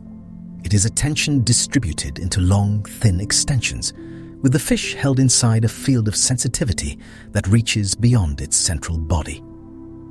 The waiting posture is not passive. It is alert in a very soft way. And yet the softness matters.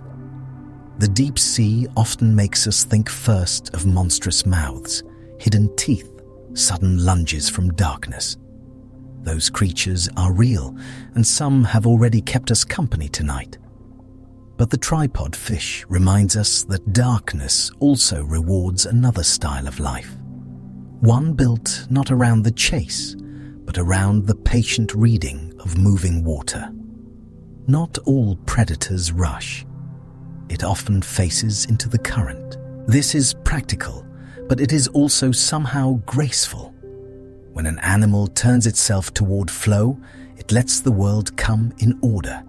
Chemical traces first, then faint disturbance, then the arrival of something edible or important.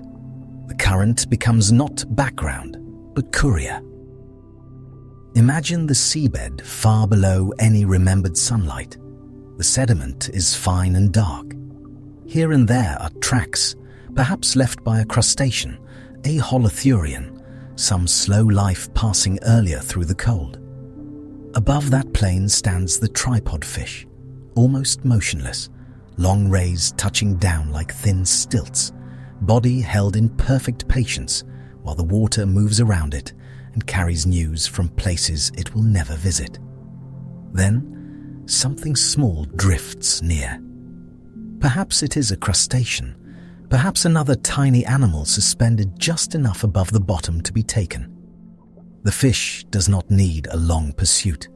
It does not scatter the water with effort. There is a brief movement, a clean response, and the passing life is intercepted almost at the moment it enters reach. Then stillness returns. This kind of feeding has been described as ambush, and that is true, though the word can sound more violent than the scene often is. Here, ambush is not a burst of aggression from a hidden cave. It is the discipline of staying ready for a long time, with minimal waste, in a world where opportunities may be sparse and energy must be respected. The strike is brief. The waiting is the real behavior. That is why the body is so spare. There is little ornament in it, little suggestion of excess. The tripod fish seems designed by subtraction until only what supports the strategy remains. Elevation, sensing, orientation, sudden capture, and long intervals between such moments. It feels almost philosophical, though of course it is only alive in the way evolution has made possible. Still, that feeling is hard to avoid. We look at the fish and see a creature that has given up almost everything except enough.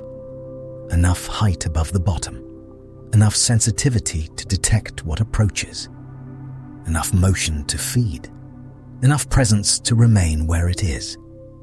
In a human world that often confuses abundance with necessity, this is a very distant kind of intelligence. The currents that matter to a tripod fish are not grand currents in the mapmaker's sense. They are local, shaped by contour, by slope, by the way water folds around small rises in the seabed. Such currents may carry zooplankton, bits of marine snow, minute chemical traces, and the signatures of living things that are themselves following hidden paths. The fish reads this moving mixture by remaining available to it. That relationship with current is one of the most beautiful things about the animal. A swimmer imposes itself on water. The tripod fish collaborates with it. It lets flow perform part of the searching, just as a spider lets air carry vibrations through silk, or a plant lets wind deliver pollen and scent. The fish becomes less like a hunter in motion and more like a question held open. Yet it is not fragile in the way it first appears. The deep is full of structures that seem too delicate for the conditions they inhabit, until one remembers that pressure itself is not impact. At those depths, what matters is not surviving waves or weather in the surface sense, but enduring cold, dark scarcity and the constant weight of surrounding water. Slender things can persist there if they are built for that exact kind of persistence. These rays persist. There is also something quietly paradoxical in how exposed the posture seems. To stand above the seafloor is to make oneself more noticeable than if one simply lay low. And yet, in the midnight zone, where darkness removes so much visual certainty, exposure does not mean quite what it means in brighter worlds. Height can be worth the risk if it improves access to food, current, and information. Visibility is only one cost among many. The fish's mouth offers another clue to its way of life. It is positioned for taking small prey carried within reach rather than for tearing large animals apart. This is a modest design, but modesty in the deep is often a sign of realism. The environment does not always reward the dream of abundance. Sometimes it rewards exactness instead. That exactness extends to energy. Holding still, elevated in current, is far cheaper than continuous swimming. Muscles are expensive things to run. In the midnight zone, where meals can be uncertain and the cold slows metabolism into a different tempo, a body that minimizes unnecessary effort is not merely efficient. It is honest about where it lives. The tripod fish does not pretend the deep is generous, and yet it finds enough there. This is the wonder of it. Not enough in the sense of ease, and not enough in the sense of plenty, but enough to sustain a whole lineage of animals whose answer to darkness was not speed, brightness, armor, or overwhelming force. Their answer was posture. Their answer was stillness, used with precision. There is a tenderness in that idea, though perhaps tenderness is not the exact word. It may be closer to trust, but not blind trust. The fish does not trust that the world will provide on any schedule. It trusts only that if it meets the world in the right way, something will eventually pass. The current is uncertain, but uncertainty itself has patterns. The tripod fish lives inside those patterns. Scientists who have observed tripod fish in the deep sometimes describe them standing into the flow for long periods, almost eerily fixed in place. The scene can look so composed that it seems staged, but it is not stillness for its own sake. It is the stillness of an animal whose whole design has been refined around the possibility that movement can be outsourced to water. What makes this meaningful beyond anatomy is that the tripod fish enlarges the idea of what a fish can be. We often imagine fish as swimmers first, and then perhaps hunters, schoolers, gliders, lurkers, or migrants after that. This one is something else before all else. It is an animal that uses fishness to become nearly architectural, a small living platform held in the dark. And once you see that, the long rays stop looking ornamental or absurd. They begin to look inevitable. In a place where the seafloor is soft, food is drifting, and the current can do part of the work, the most sensible body may be the one that can stand, wait, sense, and take what comes. The strangeness resolves into fit. It settles. There is also a quiet companionship between this fish and the bottom itself. It does not leave the seabed behind, but neither does it submit entirely to it. It lives just above it, in that narrow zone between contact and suspension. Many deep-sea animals seem to inhabit thresholds like this, where one world brushes another. The tripod fish makes a whole life out of that narrow margin. A few centimeters above the sediment, a different life becomes possible. A different current touches the body. A different prey field passes by. A different sensory world opens. That is such a small distance by our measure, and yet it is enough to reorganize existence. The deep sea keeps offering this reminder. Scale changes meaning. The tripod fish also deepens the larger theme of this midnight world. Darkness did not produce one solution repeated over and over. It produced many, each tuned to a particular problem. Some animals made light. Some learned to vanish. Some evolved immense mouths for rare abundance. And some, like this one, discovered that almost everything can be gained by placing the body in the right relationship to flow. That may be one of the most meditative truths in the deep. There are lives shaped not by conquest of the environment, but by alignment with it. The tripod fish does not resist the current and does not surrender to it. It collaborates. It lets water search. It lets time do part of the hunting.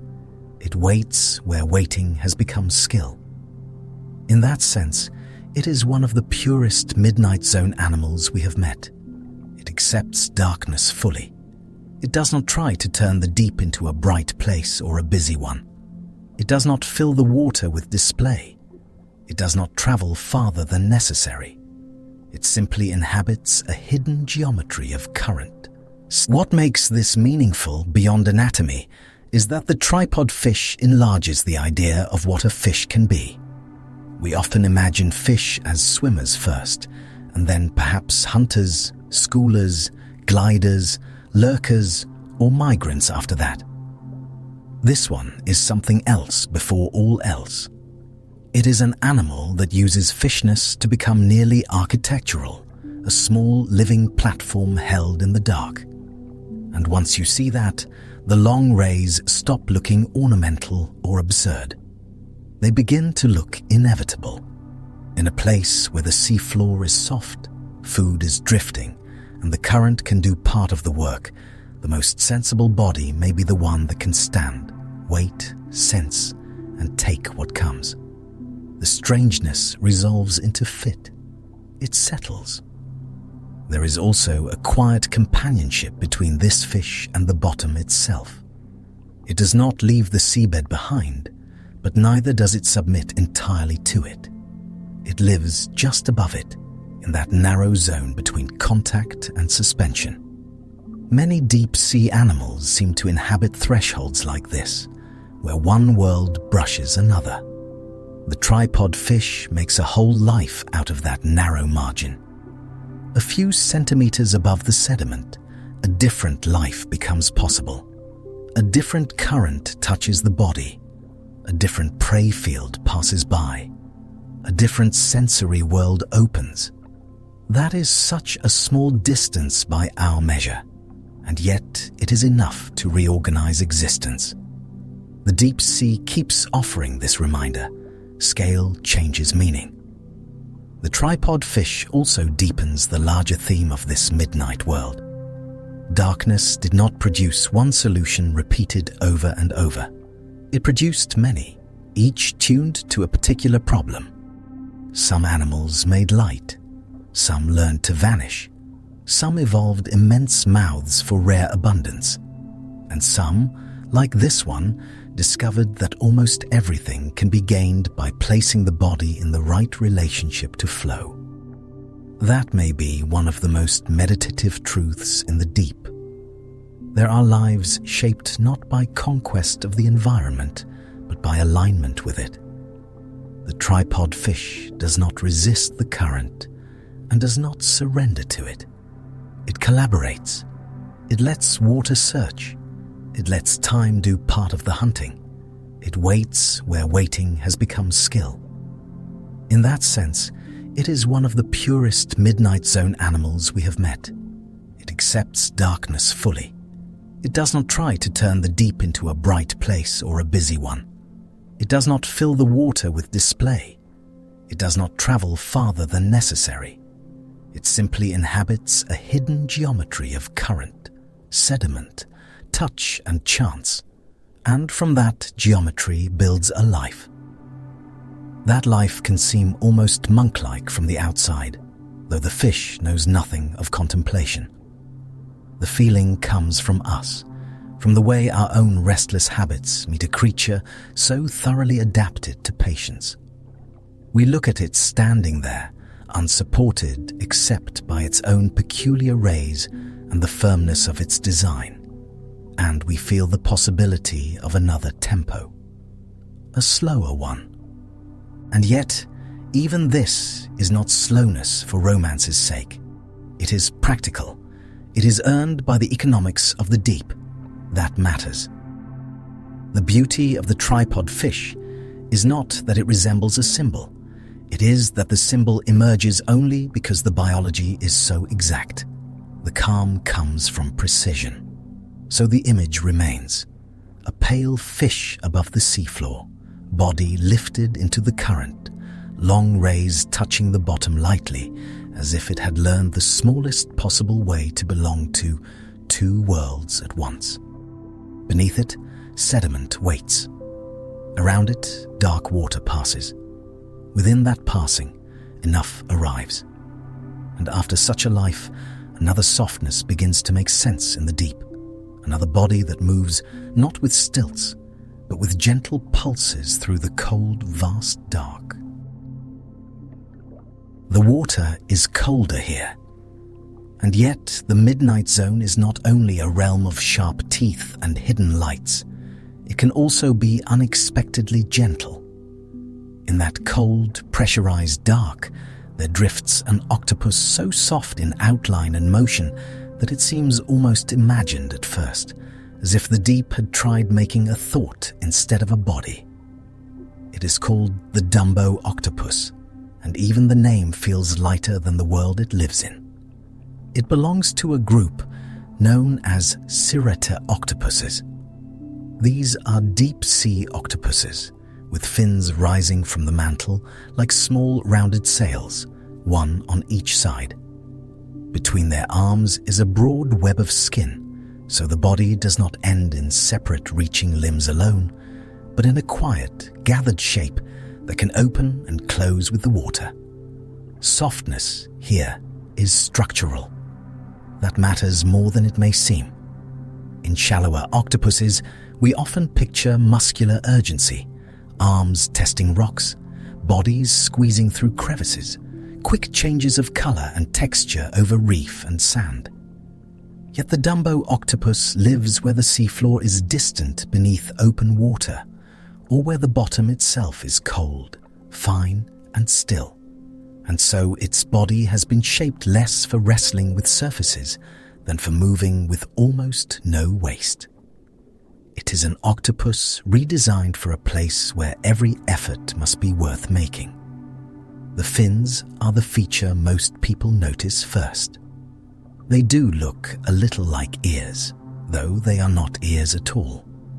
They beat in patient strokes, lifting and steering the animal through black water with a motion more like gliding than jetting.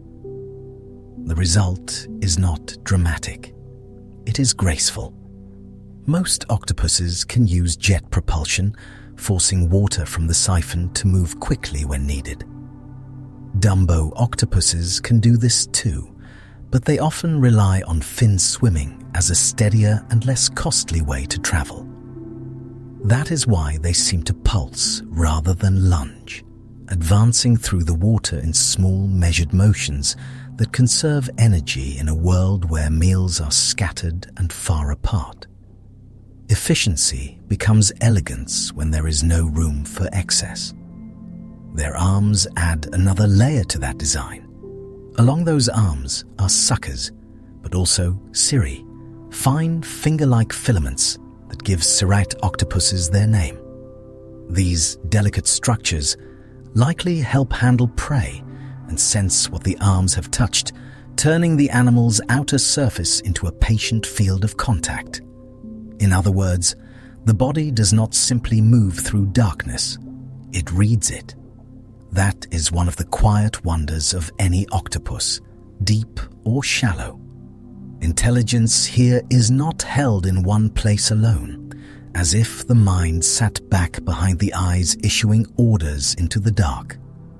Much of an octopus's nervous system is distributed through its arms, so sensing and responding can happen in a body-wide conversation. And in the Dumbo octopus, that distributed sensitivity seems especially fitting, because the animal lives in a world where touch, drift, and subtle changes in water may matter more than any clear view. Awareness becomes something spread out and soft. Their eyes are present, but many species of Dumbo octopus have relatively modest vision compared with some other deep-sea hunters. They are not built around the drama of seeing far. They are built for a darker economy, using whatever light exists, whatever movement passes close, whatever signal can be felt rather than clearly viewed. There is something honest in that design. Not every life in darkness tries to defeat darkness. Many Dumbo octopuses also have weak or absent ink sacs. This is one of those facts that sounds small until it opens. In shallower water, ink can cloud the scene and confuse a predator. But in the midnight zone, there is so little ambient light that a dark plume would often do much less, and so the body no longer invests heavily in a defense with limited use. When an option stops mattering, evolution can let it go. The deep sea is full of such relinquishments. That letting go tells its own story. We often think of survival as adding more tools, more armor, more tricks. Yet sometimes a body becomes better suited to its world by quietly setting old strategies down, keeping only what still serves in the cold and pressure and sparse encounter rate of the deep. The Dumbo octopus is not simplified because life there is easy. It is refined because nothing extraneous can remain for long. Their bodies are also gelatinous compared with those of many shallower cephalopods. They are less dense, more buoyant, less committed to fighting gravity with constant muscular force. This means the Dumbo octopus can hover and glide with less effort, suspended in the water column or just above the seafloor with an ease that would be difficult for a heavier, firmer body.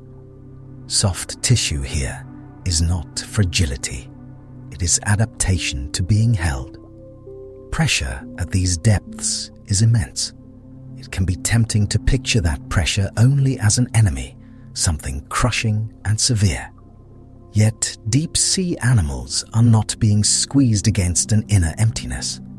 Their bodies are built with that surrounding force in mind, and many avoid large internal airspaces that would collapse, using tissues and chemistry suited to a world where compression is constant. What seems hostile from the surface becomes, for them, the ordinary medium of existence. They do not endure it moment by moment. They belong to it. The Dumbo octopus lays another quiet claim to wonder in how it reproduces. Many shallow water octopuses live fast and die after a single intense reproductive effort. The female broods eggs, often stops feeding, and the life cycle narrows into one final act of care. Dumbo octopuses appear to do something different.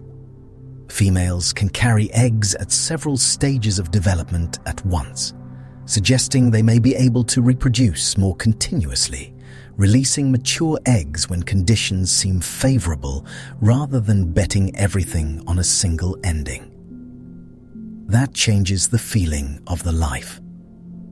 Reproduction becomes less like a brief blaze and more like a patient unfolding, a strategy suited to a world where food is unpredictable and opportunity may not come on schedule. Even at the level of eggs, the deep sea discourages haste. It favors a longer conversation with time. The eggs themselves are relatively large. That usually means fewer offspring, but each one begins life with more stored resources. In a place where there is little to eat and few chances to recover from a poor beginning, that investment makes sense.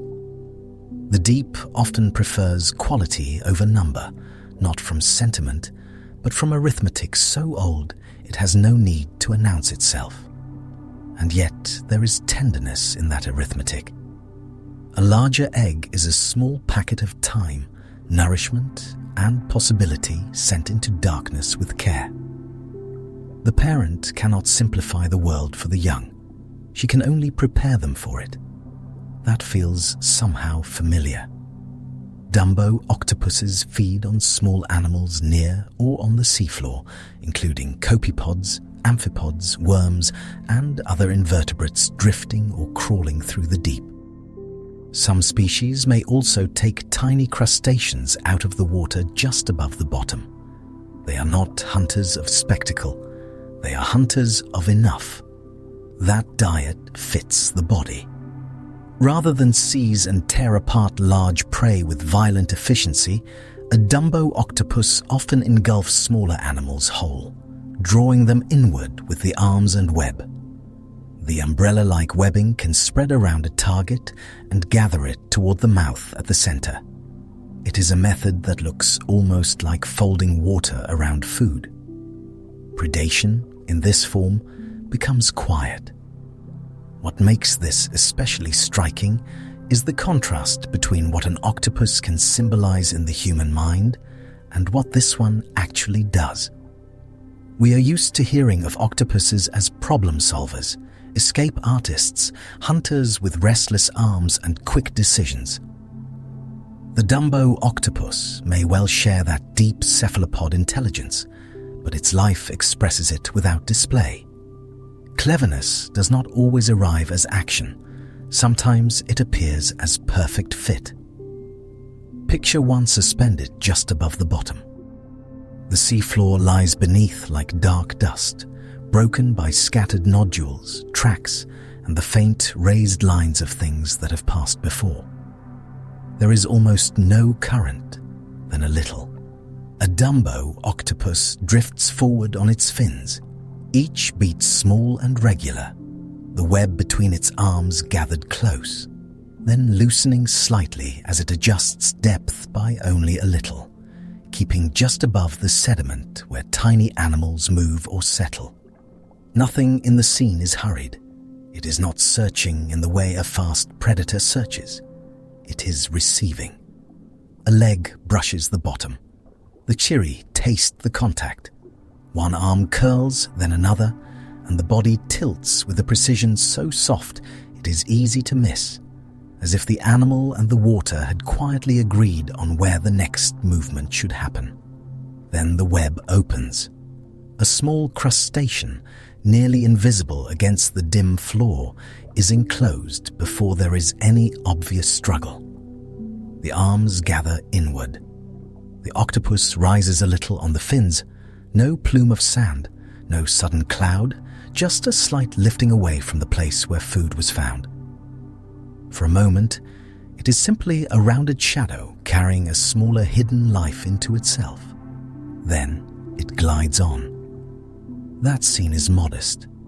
It does not have the force of a chase or the drama of pursuit through open water. Yet it reveals something the deep knows well. Survival does not always belong to the fastest body or the fiercest mouth. Sometimes it belongs to the animal that can remain composed enough to notice almost nothing and make that almost nothing sufficient. There are species of Dumbo octopus found in oceans around the world, often at depths from around 3,000 meters down to much deeper still. Some have been seen below 7,000 meters, among the deepest living octopuses known. That means they inhabit regions where the water is near freezing, where the seafloor can seem less like a landscape than a pause, and where the journey from surface to bottom is so long that it strains the imagination. Yet even there, softness persists. That may be the most surprising fact of all. We are often taught by instinct to pair harsh conditions with hard solutions, as if difficulty must always produce armor, rigidity, and force. But the deep sea keeps offering another answer. In certain worlds, to survive pressure, you do not necessarily become more solid.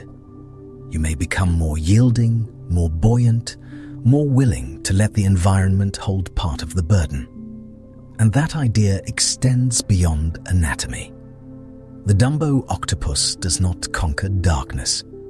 It does not flood the water with its own light, or race through it, or make a weapon of speed. It moves within darkness as something already reconciled to it. The body is calm because the world it answers to is calm, at least in tempo, and adaptation has shaped not only what the animal can do, but how it seems to feel when doing it. It is one of the deep sea's gentlest negotiations. There is also something quietly moving in the fact that an octopus, a lineage so often associated with complexity and invention, arrives in the midnight zone not as a monster of sharpened features, but as a drifting form with rounded fins and a gathered web, almost like a small cloak moving under invisible hands. The deep has room for severity, yes, but also for tenderness of outline. It can make a body look cared for by the very dark that surrounds it. Yet this tenderness should not be confused with weakness. A Dumbo octopus is alive in one of the most demanding habitats on Earth. It solves pressure, scarcity, cold, and distance with a body plan tuned toward low cost and subtle control. That is a form of strength easy to overlook because it does not announce itself. Some kinds of mastery are quiet enough to be mistaken for ease. What the Dumbo octopus adds to the midnight zone is a different emotional truth about darkness. Darkness can sharpen. We have seen that. It can hide, lure, erase, and deceive. But darkness can also soften edges, reduce unnecessary effort, and reward forms of life that drift rather than drive, gather rather than seize, and remain exquisitely responsive without becoming severe. The deep is not one mood. It is a vast permission. In the Dumbo octopus, that permission takes the shape of grace under pressure, though even that phrase may be slightly too forceful. Grace suggests performance. This is not performance. It is simply a body so well matched to its conditions that movement becomes quiet and nearly continuous with the water around it. The animal does not appear to overcome the sea. It appears to be gently written by it. That may be why people who see footage of Dumbo octopuses often feel something unexpected. Not fear exactly, not even surprise alone. There is a brief softening, as if the mind had prepared for the abyss to contain only severity and was met instead by a small floating creature whose motion resembles hovering thought. The deep corrects us sometimes by being less brutal than our imagination, and there is comfort in that correction. Beneath all that weight, in all that cold and distance, life has still made room for rounded shapes, delicate fins, and patient feeding in the dark. The midnight zone did not demand that every resident become a blade. Some became veils, some became listening bodies, some became soft enough to glide. Far below, one of them is likely doing that now. It moves a little, then settles back into the slow grammar of the deep, fins opening and closing with no sound at all. The water bears it. The pressure remains what it is. The animal continues, untroubled by the meanings we place around it, carrying only its own small life through black water that, for it, is not empty, but full of subtle information and enough hidden food to go on. It goes on, and somewhere beyond that soft drifting shape, the deep continues to make other answers, some long as chains, some armored, some nearly still, some gathered into forms so unusual they seem to stretch the idea of an animal itself, as if the midnight zone was still quietly thinking. But the body has more surprises yet. By now, the midnight zone has shown us many strange bodies, but some of its beings challenge the very idea of what a body is. A siphonophore may look like one long drifting animal, thin as a ribbon or trailing for many meters through the dark. And yet, it is not one creature in the simple way a fish is one creature. It is a colony. That word matters. A siphonophore begins from a single fertilized egg, which sounds familiar at first. But as it develops, it buds again and again, producing many genetically identical units called zooids. These zooids stay joined. They do not separate into a crowd. They remain together for life. Each zooid is alive, but not independent. One may specialize in swimming, another in feeding, another in digestion, another in reproduction. What makes this so strange is that the colony functions as a whole, while being built from bodies that are more like organs that still remember they were once animals. The line begins to blur there. In many siphonophores, the front end carries a gas-filled float or a swimming structure that helps control position in the water. Behind it extends a long living chain of repeated specialized forms. Some sections pulse, some bear feeding polyps, some trail tentacles armed with stinging cells. Even before one reaches their size or their glow, siphonophores offer a quiet challenge to a familiar assumption, that one body must equal one self. That assumption is not universal. A fish gathers its organs inside one skin. A siphonophore arranges its functions along a length, almost as if a body had been gently unfastened and allowed to drift in sequence. Mouths, gonads, protective parts, lures, tentacles, and swimming bells may all appear as distinct members of one living procession. In other words, the colony does not only live together, it is together. That is a deeper kind of union. Some siphonophores are small and easy to miss. Others are among the longest animals on Earth. One giant species, Apolemia, can stretch to astonishing lengths, longer than a blue whale in total body extent, though far thinner and more fragile. Length here does not mean mass or power in the familiar sense. It means reach. In the midnight zone, reach can be another form of intelligence. A body spread into distance can sample more water, encounter more prey, and suspend more chances in the dark without spending the energy required for constant pursuit. That is why extreme length is not excess here. It is a patient solution to scarcity. The deep often rewards patience.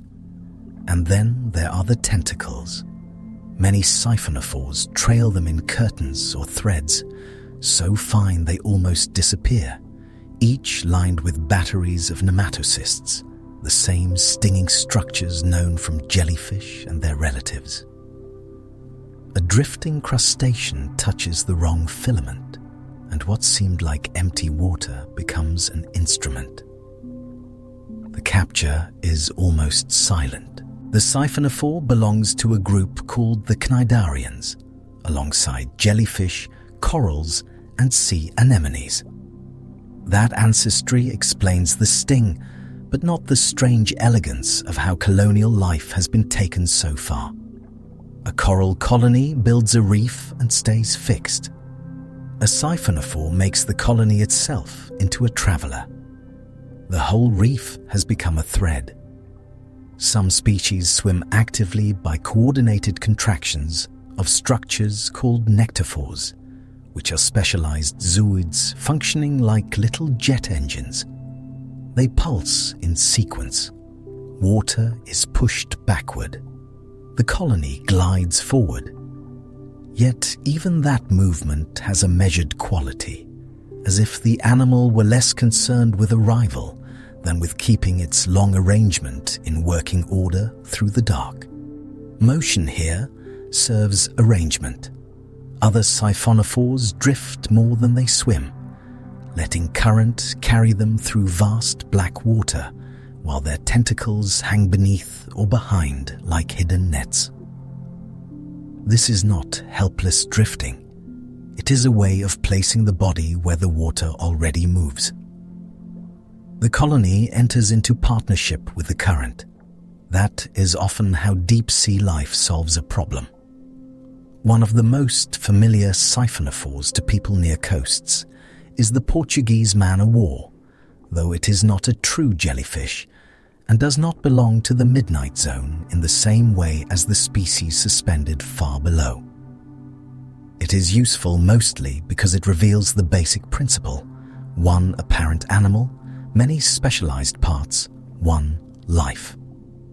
In deeper water, that principle becomes quieter and more elaborate. The idea remains the same. And then comes the light. Many siphonophores produce bioluminescence, and in darkness this can make them seem less like animals than like lines of thought becoming visible. Some flash blue or green. Some produce repeating points of light down the body. Some release luminous decoys or glowing mucus when disturbed. A long colony can become, for a moment, a slow constellation. The darkness does not stay empty. Bioluminescence can warn, startle, lure, or confuse. It may draw in curious prey. It may make a predator hesitate. It may break the outline of the colony into separate signals rather than one edible shape. Yet beyond function, the glow reveals something else about life in the midnight zone. Even here, where sunlight never arrives, communication still evolves. Darkness is not silence. What makes siphonophore light especially haunting is its distribution. The glow may appear not from a single lantern, but from many points along the colony, each small source participating in a shared display. It is not hard to see why these animals stay in memory. They do not merely shine, they shine together. That pattern of cooperation runs all the way through their being. The feeding zooids cannot swim the colony alone. The swimming zooids cannot digest a meal for themselves. Reproductive zooids do not hunt independently in open water. Each part is complete in one narrow task and dependent in almost every other way. The colony survives because no part tries to be everything. There is something quiet in that. On land, individuality often feels obvious. Bodies are separate. Boundaries are clear. But beneath the surface, and especially far beneath it, life keeps presenting softer arrangements. Lichens are part fungus, part partner. Coral reefs are made by colonies. Even our own bodies depend on multitudes of cells that surrender independence for belonging. The siphonophore takes that principle and makes it visible. It stretches cooperation into shape. One species, often filmed in deep water, forms a broad spiral or wheel-like loop when hunting. This is the siphonophore, sometimes called the flying spaghetti monster, a nickname that is less useful than the actual behavior. The colony extends a curtain of stinging tentacles in a wide posture, suspended like an open snare in the water. Small animals drift into the trap from many directions. The geometry does the waiting. Imagine a ring of faint blue-green light turning slowly in black water, not hurried, not aggressive, simply present as the sea moves through it. The structure may widen and settle, holding itself in shape while tiny crustaceans and fish larvae pass too near the hidden filaments. Contact is enough. The dark closes around it again. This is the behavior scene to linger with. There is no chase, no sudden burst through open water, no obvious drama in the mammal sense of drama. A current carries small lives along. The siphonophore hangs in patient architecture. One thread is touched. Stinging cells fire almost instantly, microscopic harpoons delivering toxins and adhesion. The prey stops being free. Nearby feeding zooids begin their work. They draw the captured animal inward, each unit performing the role it has inherited within the colony's design. Digestion happens in the proper place. Nutrients are shared through connected tissues and fluids. What the tentacle caught does not belong to one mouth. It belongs to the whole. That detail changes the feeling of a hunt. Predation is often imagined as one animal overpowering another through strength, speed, or cunning. Here, the action is distributed. Capture, transport, digestion, and movement are separated into specialists linked by common flesh. In other words, the siphonophore hunts the way a city works. Many quiet labors become one event, and yet it remains more ancient than any city. Cnidarians are old, very old, arising long before vertebrates learned to dominate the seas. The siphonophore's colonial body is not a futuristic experiment. It is an old answer, refined in water and darkness over immense spans of time. That is worth pausing over. Strangeness is not always new. Sometimes the oldest lineages feel most distant because they solved life in ways our minds did not. We tend to understand a body by comparison to ourselves. Head, center, edge, organs inside, self-enclosed. The siphonophore asks whether enclosure was ever the only option. It suggests another possibility. A self can be stretched. A self can also be delegated. One part senses, one part feeds, one part propels, one part reproduces. That arrangement sounds vulnerable at first because each piece alone is incomplete. Yet incompleteness can become strength when the world favors specialization and the connection between parts remains reliable. Weakness shared the right way becomes capacity. That is a deep sea lesson too. The midnight zone often rewards economies of effort. The vampire squid met scarcity with gentle gathering. The tripod fish let current bring the world near. The Dumbo octopus moved with soft precision rather than force. The siphonophore adds another variation. Do not build one body to do everything. Build many bodies that never leave one another.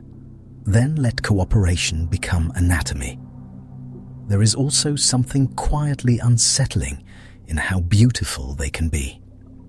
Deep-sea footage sometimes catches a siphonophore passing like spun glass, each repeated structure clear and delicate, the whole colony almost too fine to exist under such pressure. But pressure is ordinary here. It is our assumptions that crack first. The colony does not. Some species can retract or reposition their tentacles. Some orient differently as they move or feed. Some rise and fall through the water column over daily cycles, though in the deeper midnight zone, those changes may be subtler than in the twilight above. Their lives are not simple drifting after all. They are managed drifts, controlled exposures, careful placements of a very long body in a vast fluid world. Placement is everything.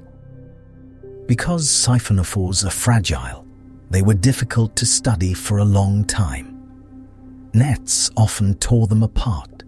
Specimens reached the surface as fragments, and the whole design became hard to reconstruct.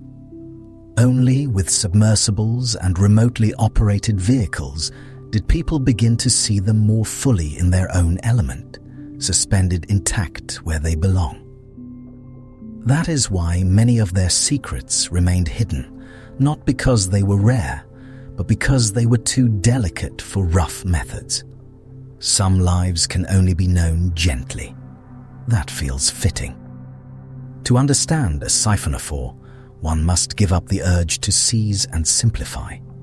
It is better seen in place, drifting as a complete relation among parts.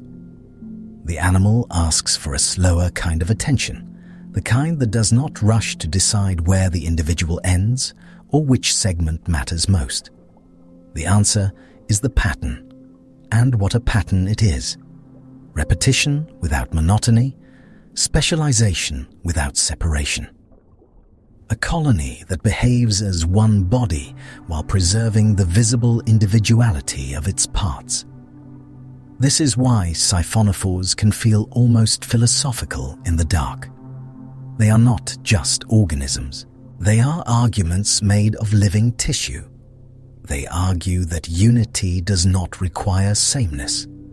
They argue that a whole can be more than coordinated, that it can be physically composed of dependence. They argue that the border between one and many is not a line, but a region, soft and shifting, where categories begin to loosen. In the midnight zone, such looseness is not confusion. It is a workable design. What does that mean for the larger world of this video? This quiet procession of animals shaped by total darkness.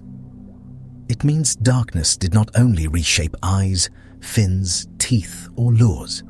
It also reshaped identity.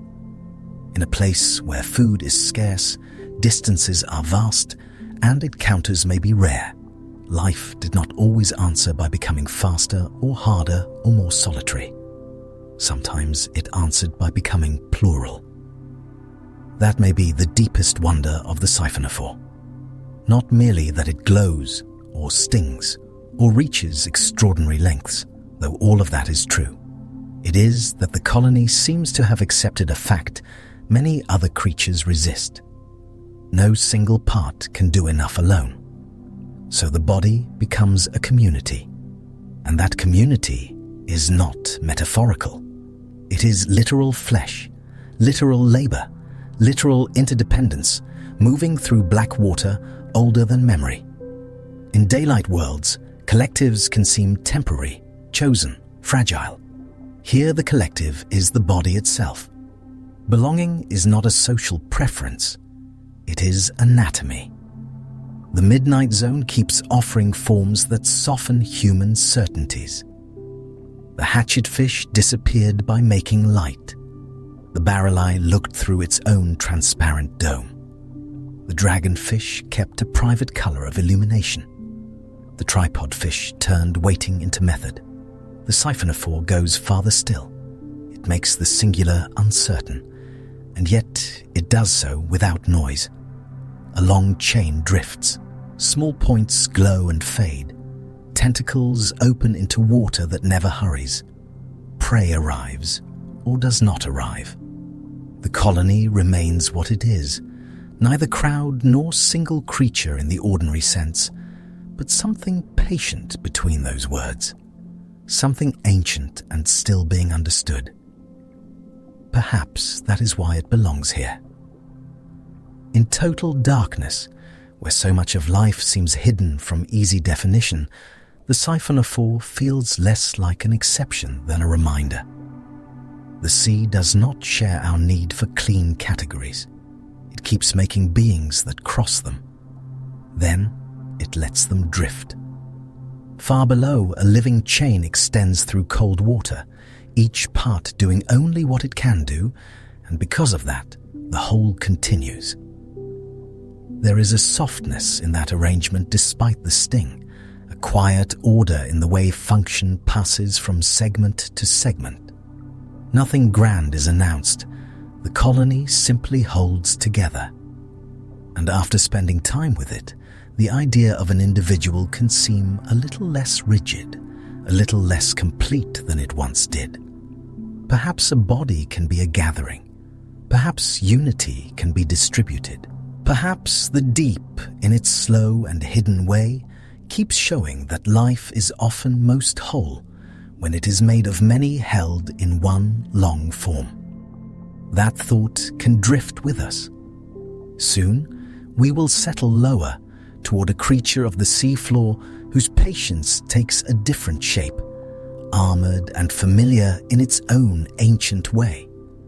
But for a moment longer, the siphonophore remains where it has always belonged, stretched through the midnight water like a line of quiet decisions, glowing faintly, each small life attached to the next.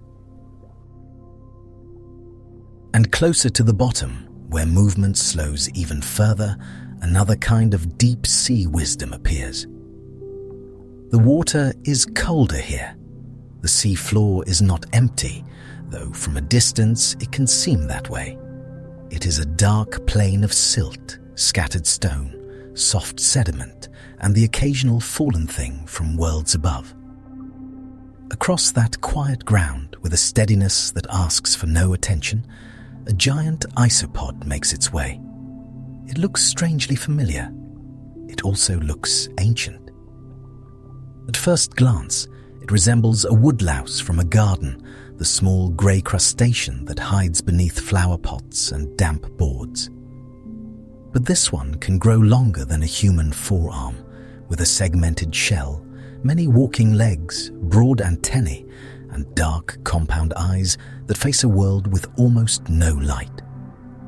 Familiarity becomes scale, and scale becomes unease, and then, if you stay with it a little longer, unease gives way to recognition. The deep sea has not invented a monster here. It has enlarged a plan that was already quiet and successful. That matters. It means the midnight zone is not only a place of bizarre inventions, it is also a place where old designs continue, altered but still legible, as if evolution sometimes prefers not to write a new sentence at all. Sometimes it takes a phrase that already worked and lets it drift into a darker, colder page. The giant isopod feels improbable only because we are unused to meeting something familiar beneath such pressure and such depth. Yet life often carries its old shapes with it. Its armor is one of the first things you notice. The body is divided into overlapping plates, each one fitting into the next with a practical, almost patient geometry. The shell is not smooth in the way of a fish. It is articulated, jointed, built less for speed than for endurance. A suit made of segments that can protect while still allowing movement across uneven ground. In some species, the body can even curl to shield the softer underside. It is a calm architecture. That is why the resemblance to pillbugs is more than visual coincidence. Giant isopods and the small land isopods many people know are distant relatives within a very old crustacean lineage. One lives beneath leaves and stones on land. The other lives beneath a weight of water that would crush most shallow creatures. Their shared design reminds us that survival is not always a matter of becoming unrecognizable. Sometimes survival means carrying a good idea into an entirely different world. Their eyes tell another part of the story. Giant isopods have large compound eyes, each made of many light-sensitive units, and in the deep sea, those eyes are tuned for dimness rather than detail. They do not gaze across bright color. They gather what little there is. In a place where darkness is the rule, even a modest capacity to detect faint change can matter. Yet vision is only part of their sensing.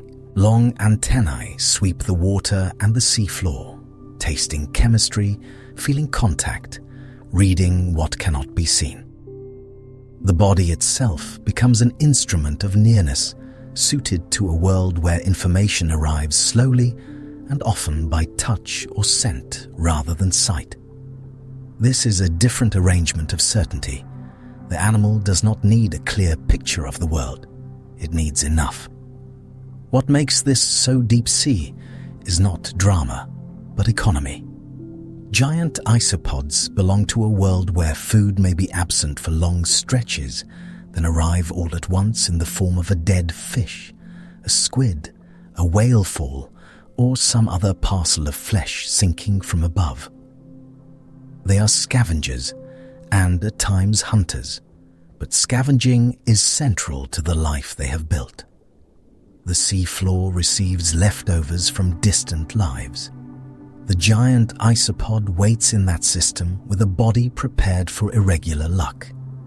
And that preparation is one of the strangest things about them. Giant isopods can eat a great deal when food is finally found, filling the stomach so completely that the body swells around the meal. Afterward, they may go for astonishingly long periods without eating again. In aquariums and in studies of related species, these intervals have stretched into months, even years. The fact sounds almost impossible. It can seem like a trick of captivity or an exaggeration born from the deep's reputation for extremes. Yet the basic truth holds. Their metabolism is slow, their needs are sparse, and their bodies are built for a world where feast and famine are not opposites so much as partners. They do not expect regularity. They are shaped by its absence.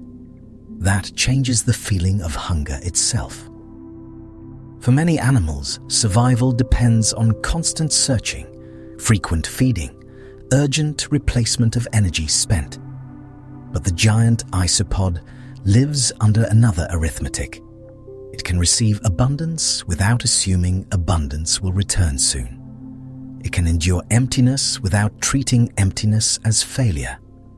In other words, the deep seafloor has produced a creature for whom patience is not a virtue, but a physiological fact. Its blood helps with that life as well. Like other crustaceans, giant isopods use hemocyanin, a copper-based molecule to transport oxygen through the body. Human blood uses iron and appears red. The blood chemistry gives a different answer, one more common among arthropods and mollusks, to the same old problem of moving breath through flesh. Even at that hidden level, life keeps more than one method in reserve. And here too, the method suits the place. Cold water can hold more dissolved oxygen than warm water, and deep-sea animals often live within that quiet chemistry. The giant isopod is not racing through bright shallows where every burst of movement demands rapid exchange.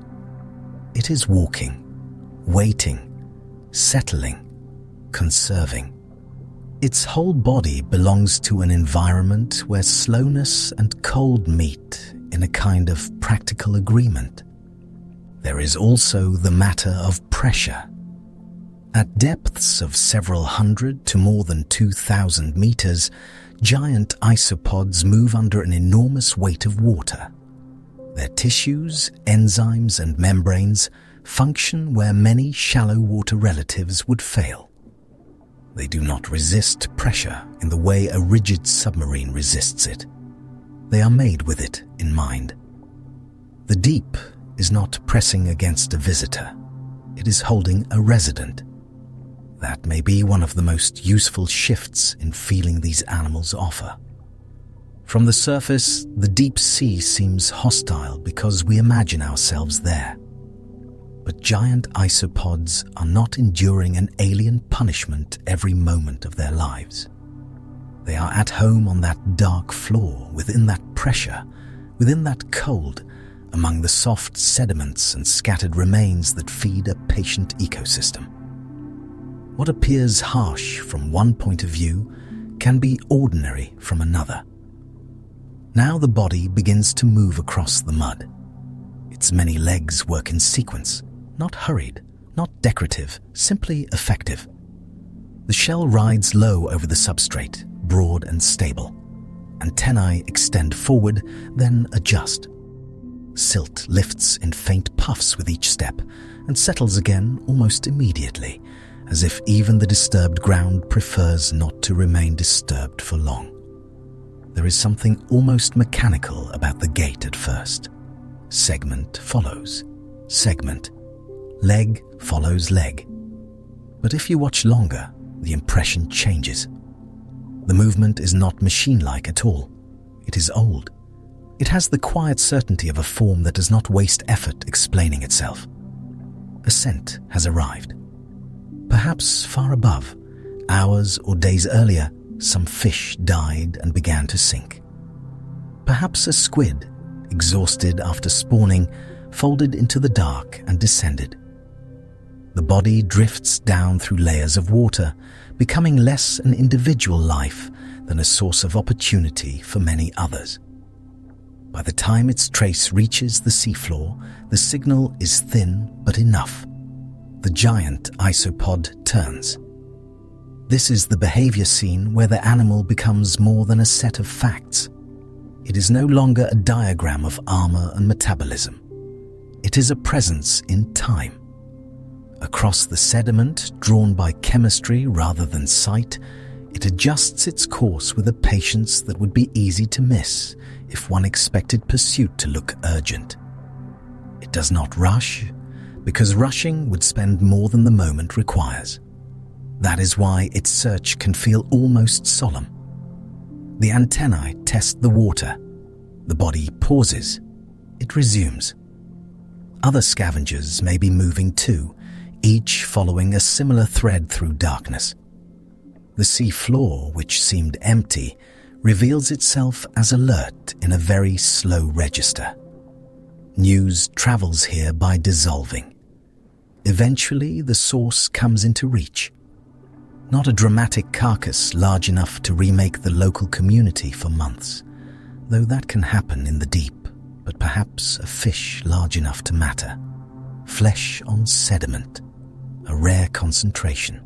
The giant isopod approaches and begins to feed with sturdy mouthparts adapted for tearing and handling what the seafloor provides. The action is direct, no flourish, and yet the scene holds a quiet grandeur. Because this meal is not just consumption, it is timing made visible. All the long absences before it are present in the body that arrives. All the long absences after it are already implied. The giant isopod does not eat as though the world is generous. It eats as though generosity, when it comes, must be met fully, without hesitation and without waste. Its stomach expands.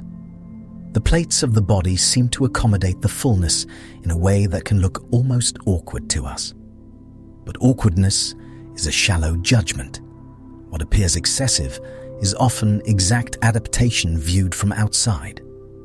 In a world where meals may be rare and distant, capacity matters.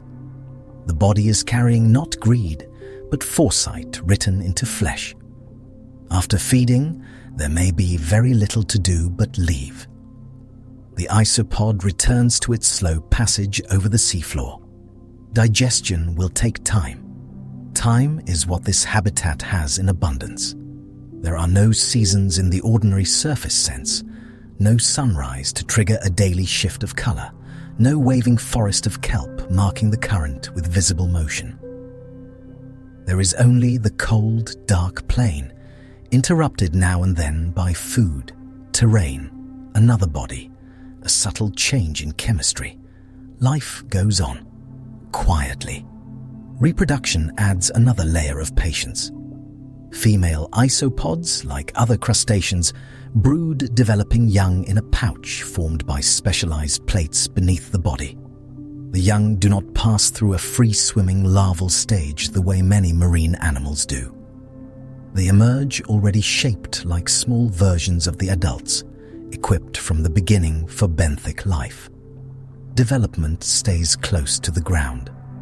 That detail is easy to pass over, but it changes the whole mood of the species.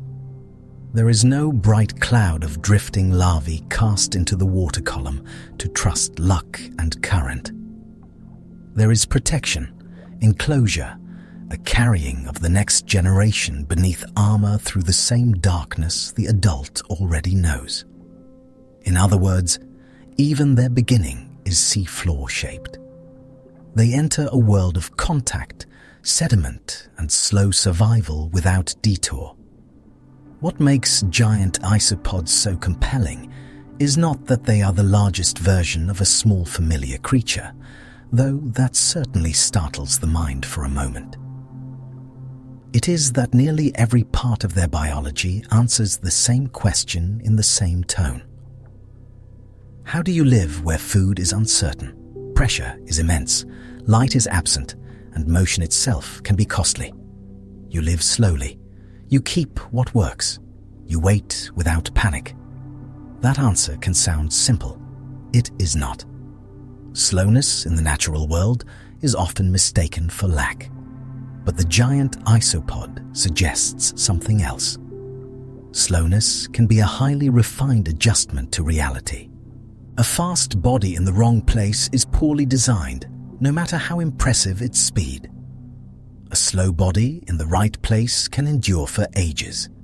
Fitness is not intensity, it is fit. There is another kind of wonder here as well, and it comes from scale. We tend to notice the giant isopod because it looks like a household creature enlarged to impossible size. But deep-sea gigantism, seen in several unrelated groups, is not really about spectacle. It points toward environmental patterns we are still trying to fully understand. Cold temperatures, slower metabolisms, longevity, pressures of oxygen use, and growth. The large body is not a joke played by the deep. It is a clue. Yet clues in the ocean are rarely complete. Scientists still debate the exact reasons some deep-sea animals become so large while others remain small. The giant isopod rests within that uncertainty. We can describe it, measure it, sequence it, watch it feed, and still feel that the deepest explanation remains partly hidden beneath the sediment with everything else. That is fitting. The animal belongs to a place where answers often arrive in fragments. And maybe that is part of its meaning in this long procession of midnight creatures. Some animals here built lives around making light, or vanishing in it, or seeing what others cannot see. Giant isopods built a life around enduring intervals. Their genius is not brilliance or deception or speed. It is composure extended across time. They inhabit the long middle between events. That makes them seafloor philosophers, in a way. Not because they think, in the human sense, about scarcity or mortality or waiting. They do not need thoughts like that. Their bodies have already solved the question. The giant isopod turns scarcity into pacing. It turns uncertainty into design. It turns the possibility of nothing happening for a very long while into an ordinary day. There is comfort in that, though not the soft comfort of warmth or brightness. It is the comfort of seeing that life does not always require urgency to remain fully alive. On the deep bottom where so much settles at last, endurance becomes its own kind of elegance. The giant isopod does not hurry toward a future. It persists into one. And when it crosses the seafloor, broad and armored and untroubled by the darkness around it, it seems to carry a very old message without announcing it. The world does not owe regular gifts. A creature can still belong to it. A meal may be distant. A creature can still continue. The dark may be vast. A life can still fit there, exactly as it is. By now, the isopod is only a shape against the sediment. Its legs move. Then they are harder to distinguish. Its shell catches no light we would call bright. The antennae go on reading the water. The plain widens around it, soft and nearly featureless, except that it is not featureless to the one moving through it. There are gradients of scent, slight rises in the mud, traces left by other animals, the memory of where food once was. A whole world remains. And farther along that same dark floor, other patient bodies are living by other terms, each one answering the midnight zone in its own quiet way. The water is colder here. You do not wake all at once. You are already suspended, already held, as if the dark itself has been carrying you for some time. Around you, the midnight zone remains what it always is, vast, still, soft with distance, and filled with things so small and slow that they arrive less like events than like weather. You drift. There is no sunrise to mark the beginning. No beam reaches down to name an hour. What changes first is only the feeling of the water passing across you, the faintest shift in current, the quiet suggestion that the dark around you is moving and that you are moving with it, gently, without hurry, in a world that has long since stopped asking for speed. That is enough. Your body knows how to meet this place. Nothing in you is built for waste. You do not enter the day with urgency, because urgency would ask too much in a world where food arrives slowly, where motion costs something real, and where patience is not a mood but a way of staying alive. So you remain soft. Your fins begin their quiet work. Not hard, not often. Just enough to guide the drift, enough to keep your red body balanced in the cold water, enough to let you settle into the deep current as though you and it have already reached an agreement. In other words, you move by almost not moving. That is the shape of the day, not pursuit, not chase. You inhabit a kind of deliberate smallness, taking only what must be taken from the world, offering back as little disturbance as possible, A life so economical, it begins to feel less like action and more like consent. You let the water decide much of the path. Above, far above, there are other lives lit by other rules. Up there, light once taught bodies to hurry, to flash silver, to cast shadows, to vanish by matching what faint brightness filtered down.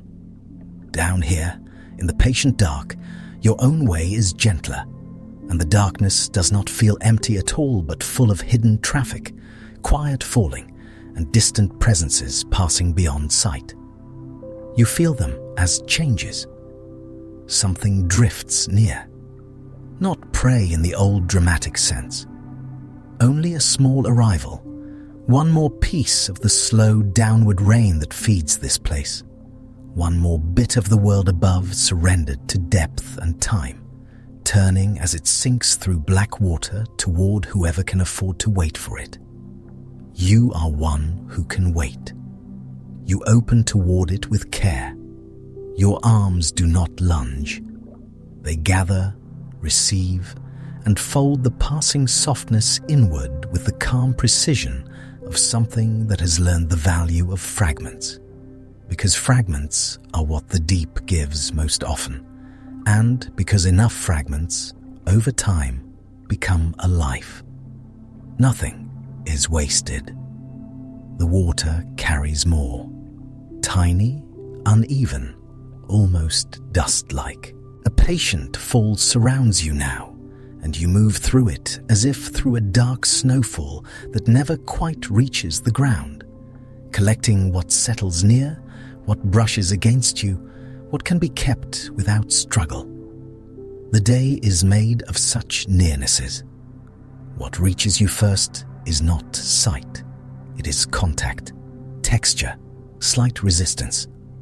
The world arrives as a series of soft reports through your body. This piece, lighter, this one heavier, this one living once, this one only drifting now, all of it part of the same long exchange between upper water and lower water, between motion and settling, between loss and use. You know by touch. And because you know by touch, the dark is not blank. It has grain, it has direction, pulse, interruptions, and delicate warnings, so that even stillness has detail in it, and even emptiness is full of information if a body is patient enough to feel what passes over it. Yours is. You turn very slightly. That small turn matters. A body in deep water does not need grand gestures to change its day. It needs only tiny corrections, a measured angle, a quiet pulse, the smallest yielding to current, and suddenly the fall of edible things comes to you a little more often. That is why gentleness can be effective. Below, the sea floor is distant for now, yet you live with its presence anyway. Somewhere beneath, ancient mud receives what keeps falling. Giant armored scavengers continue their slow work, and still tripod fish wait above the bottom with a patience that feels almost architectural, letting the water bring the world to them as you do here in open dark. The whole depth is practicing versions of the same lesson. Nothing in the midnight zone moves for nothing. Even the drifters are making choices. The long colonies threading through darkness, the hidden fish with private colors, the hunters carrying tiny lanterns, the bodies that vanish by making light, all of them spend carefully because the deep rewards restraint almost as much as invention. You feel part of that quiet economy. A faint disturbance passes nearby. The water tightens around it. Some other life is moving with more purpose than you are. And though you do not see a shape clearly, the change in the surrounding pressure is enough to alter your own stillness. Enough to remind you that gentleness is not the same as helplessness. You become even quieter. This is where softness turns guarded. Your body gathers inward. The dark remains dark, but within you waits another kind of answer, one not for hunting or display, but for the difficult moment when being noticed becomes too costly, and the safest thing is not escape through speed, but interruption.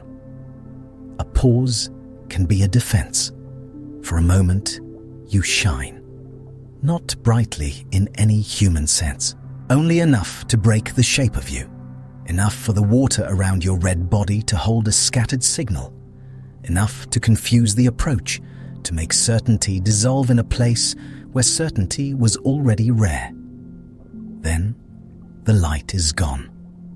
Darkness closes gently again. It does not rush back. It simply resumes as though nothing happened, and you return to your low, ancient discipline of saving energy, because even defense must be brief here, and because survival in the midnight zone often depends on ending an emergency without turning it into a longer one. You settle.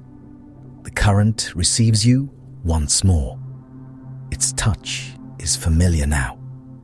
What seemed empty at first has become structured again into lanes, eddies, faint streams of falling matter, and open stretches where almost nothing arrives except cold and time, and the occasional distant pulse of another creature living by its own careful rules. You glide through all of it. There are moments when you do almost nothing. These are not empty moments. They are the true substance of the day, the long interior stretches where your body spends little, asks little, and lets the enormous dark continue around you without argument until your own life feels stitched into the water by threads too fine to see. Stillness is a form of belonging. A dim body passes far off, perhaps fish, perhaps something stranger. In the midnight zone, many shapes remain unfinished until they are gone again, and perhaps that is fitting for a world where eyes are often less important than patience, where sight can be partial and fleeting, while touch and motion speak more honestly. You do not pursue.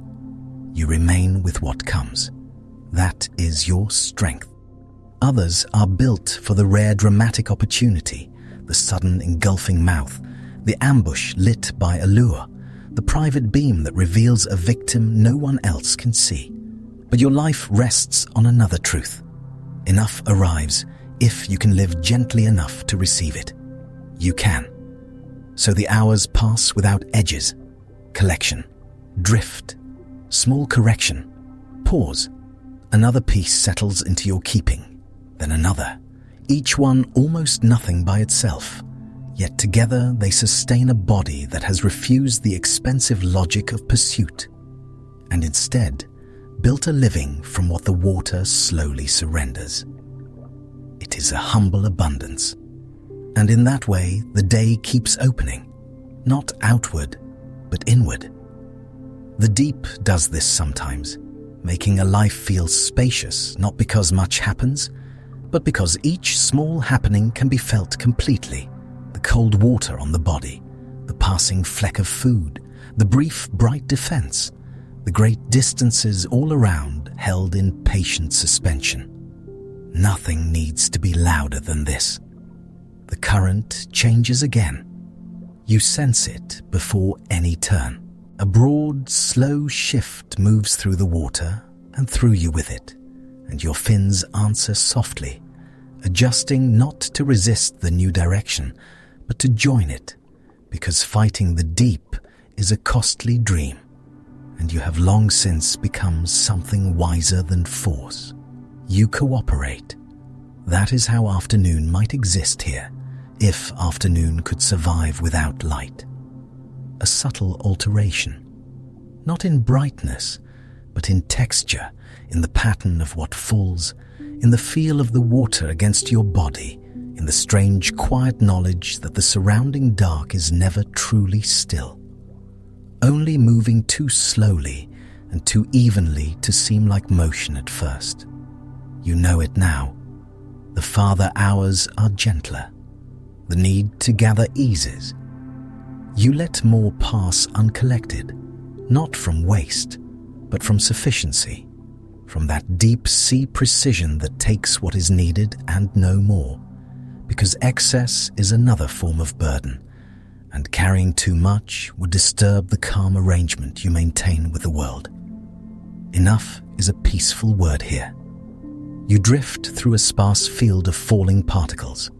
Some touch and continue past. Some stay. Most do not. And this, too, feels ordinary. The deep's familiar balance between gift and distance, contact and loss, as if the water is always reminding you that life here is made not of grasping everything, but of accepting what remains with you. You accept. Far away, perhaps, some siphonophore extends its luminous chain. Perhaps a dragonfish threads through private red secrecy. Perhaps a barreleye gazes upward through its clear shelter at silhouettes against the faintest trace from above, while hatchetfish below that trace vanish by answering light with light. You need none of that. Your day belongs to the fall, to marine snow, to the soft descent of broken, drifting nourishment, and to the long quiet between arrivals, where your body hangs in the cold water like a thought too calm to disappear. This is enough, world. As the later stillness comes, your movements grow fewer. Each one becomes more deliberate. A small fin pulse, a slight turn, then a longer pause than before, until pausing itself begins to feel like the most natural shape your body can make. And movement becomes only an occasional adjustment within a larger field of rest. You are nearing the quiet center of the day. The dark around you seems wider now, not more empty, more spacious. The distances lose even their hidden traffic, and the water settles into a near-perfect hush where almost nothing presses, nothing startles, nothing asks you to answer except the steady need to remain suspended and soft. So you do.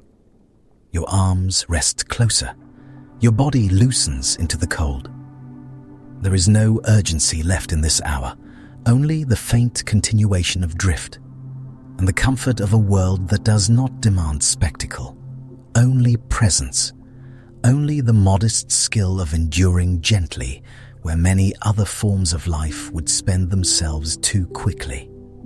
You endure gently. One last small piece brushes against you. You keep it. Then even that tiny work is done, and the water carries no immediate task, no warning, no invitation, only the dark, vast pressure of the midnight zone, holding everything in its patient balance. The day thins. Now you are almost entirely still. Your fins answer only once in a while. The cold water slides past with such even tenderness that it becomes difficult to tell whether you are drifting through the sea or the sea is drifting through you. There is no need to decide. Beneath you, the distant seafloor remains in its own long calm. Above you, the unreachable world continues shedding fragments into the dark.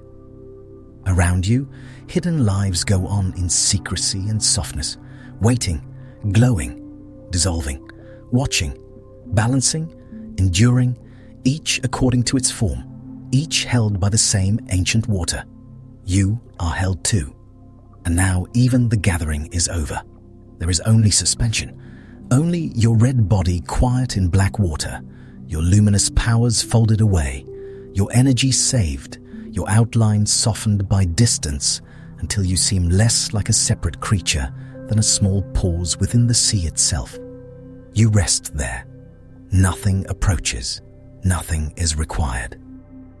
The current is gentle, the cold is constant, and the falling world has, for a while, grown sparse enough that you can simply remain where you are, safe in the dark, held in the kind of stillness that does not end a life but supports it.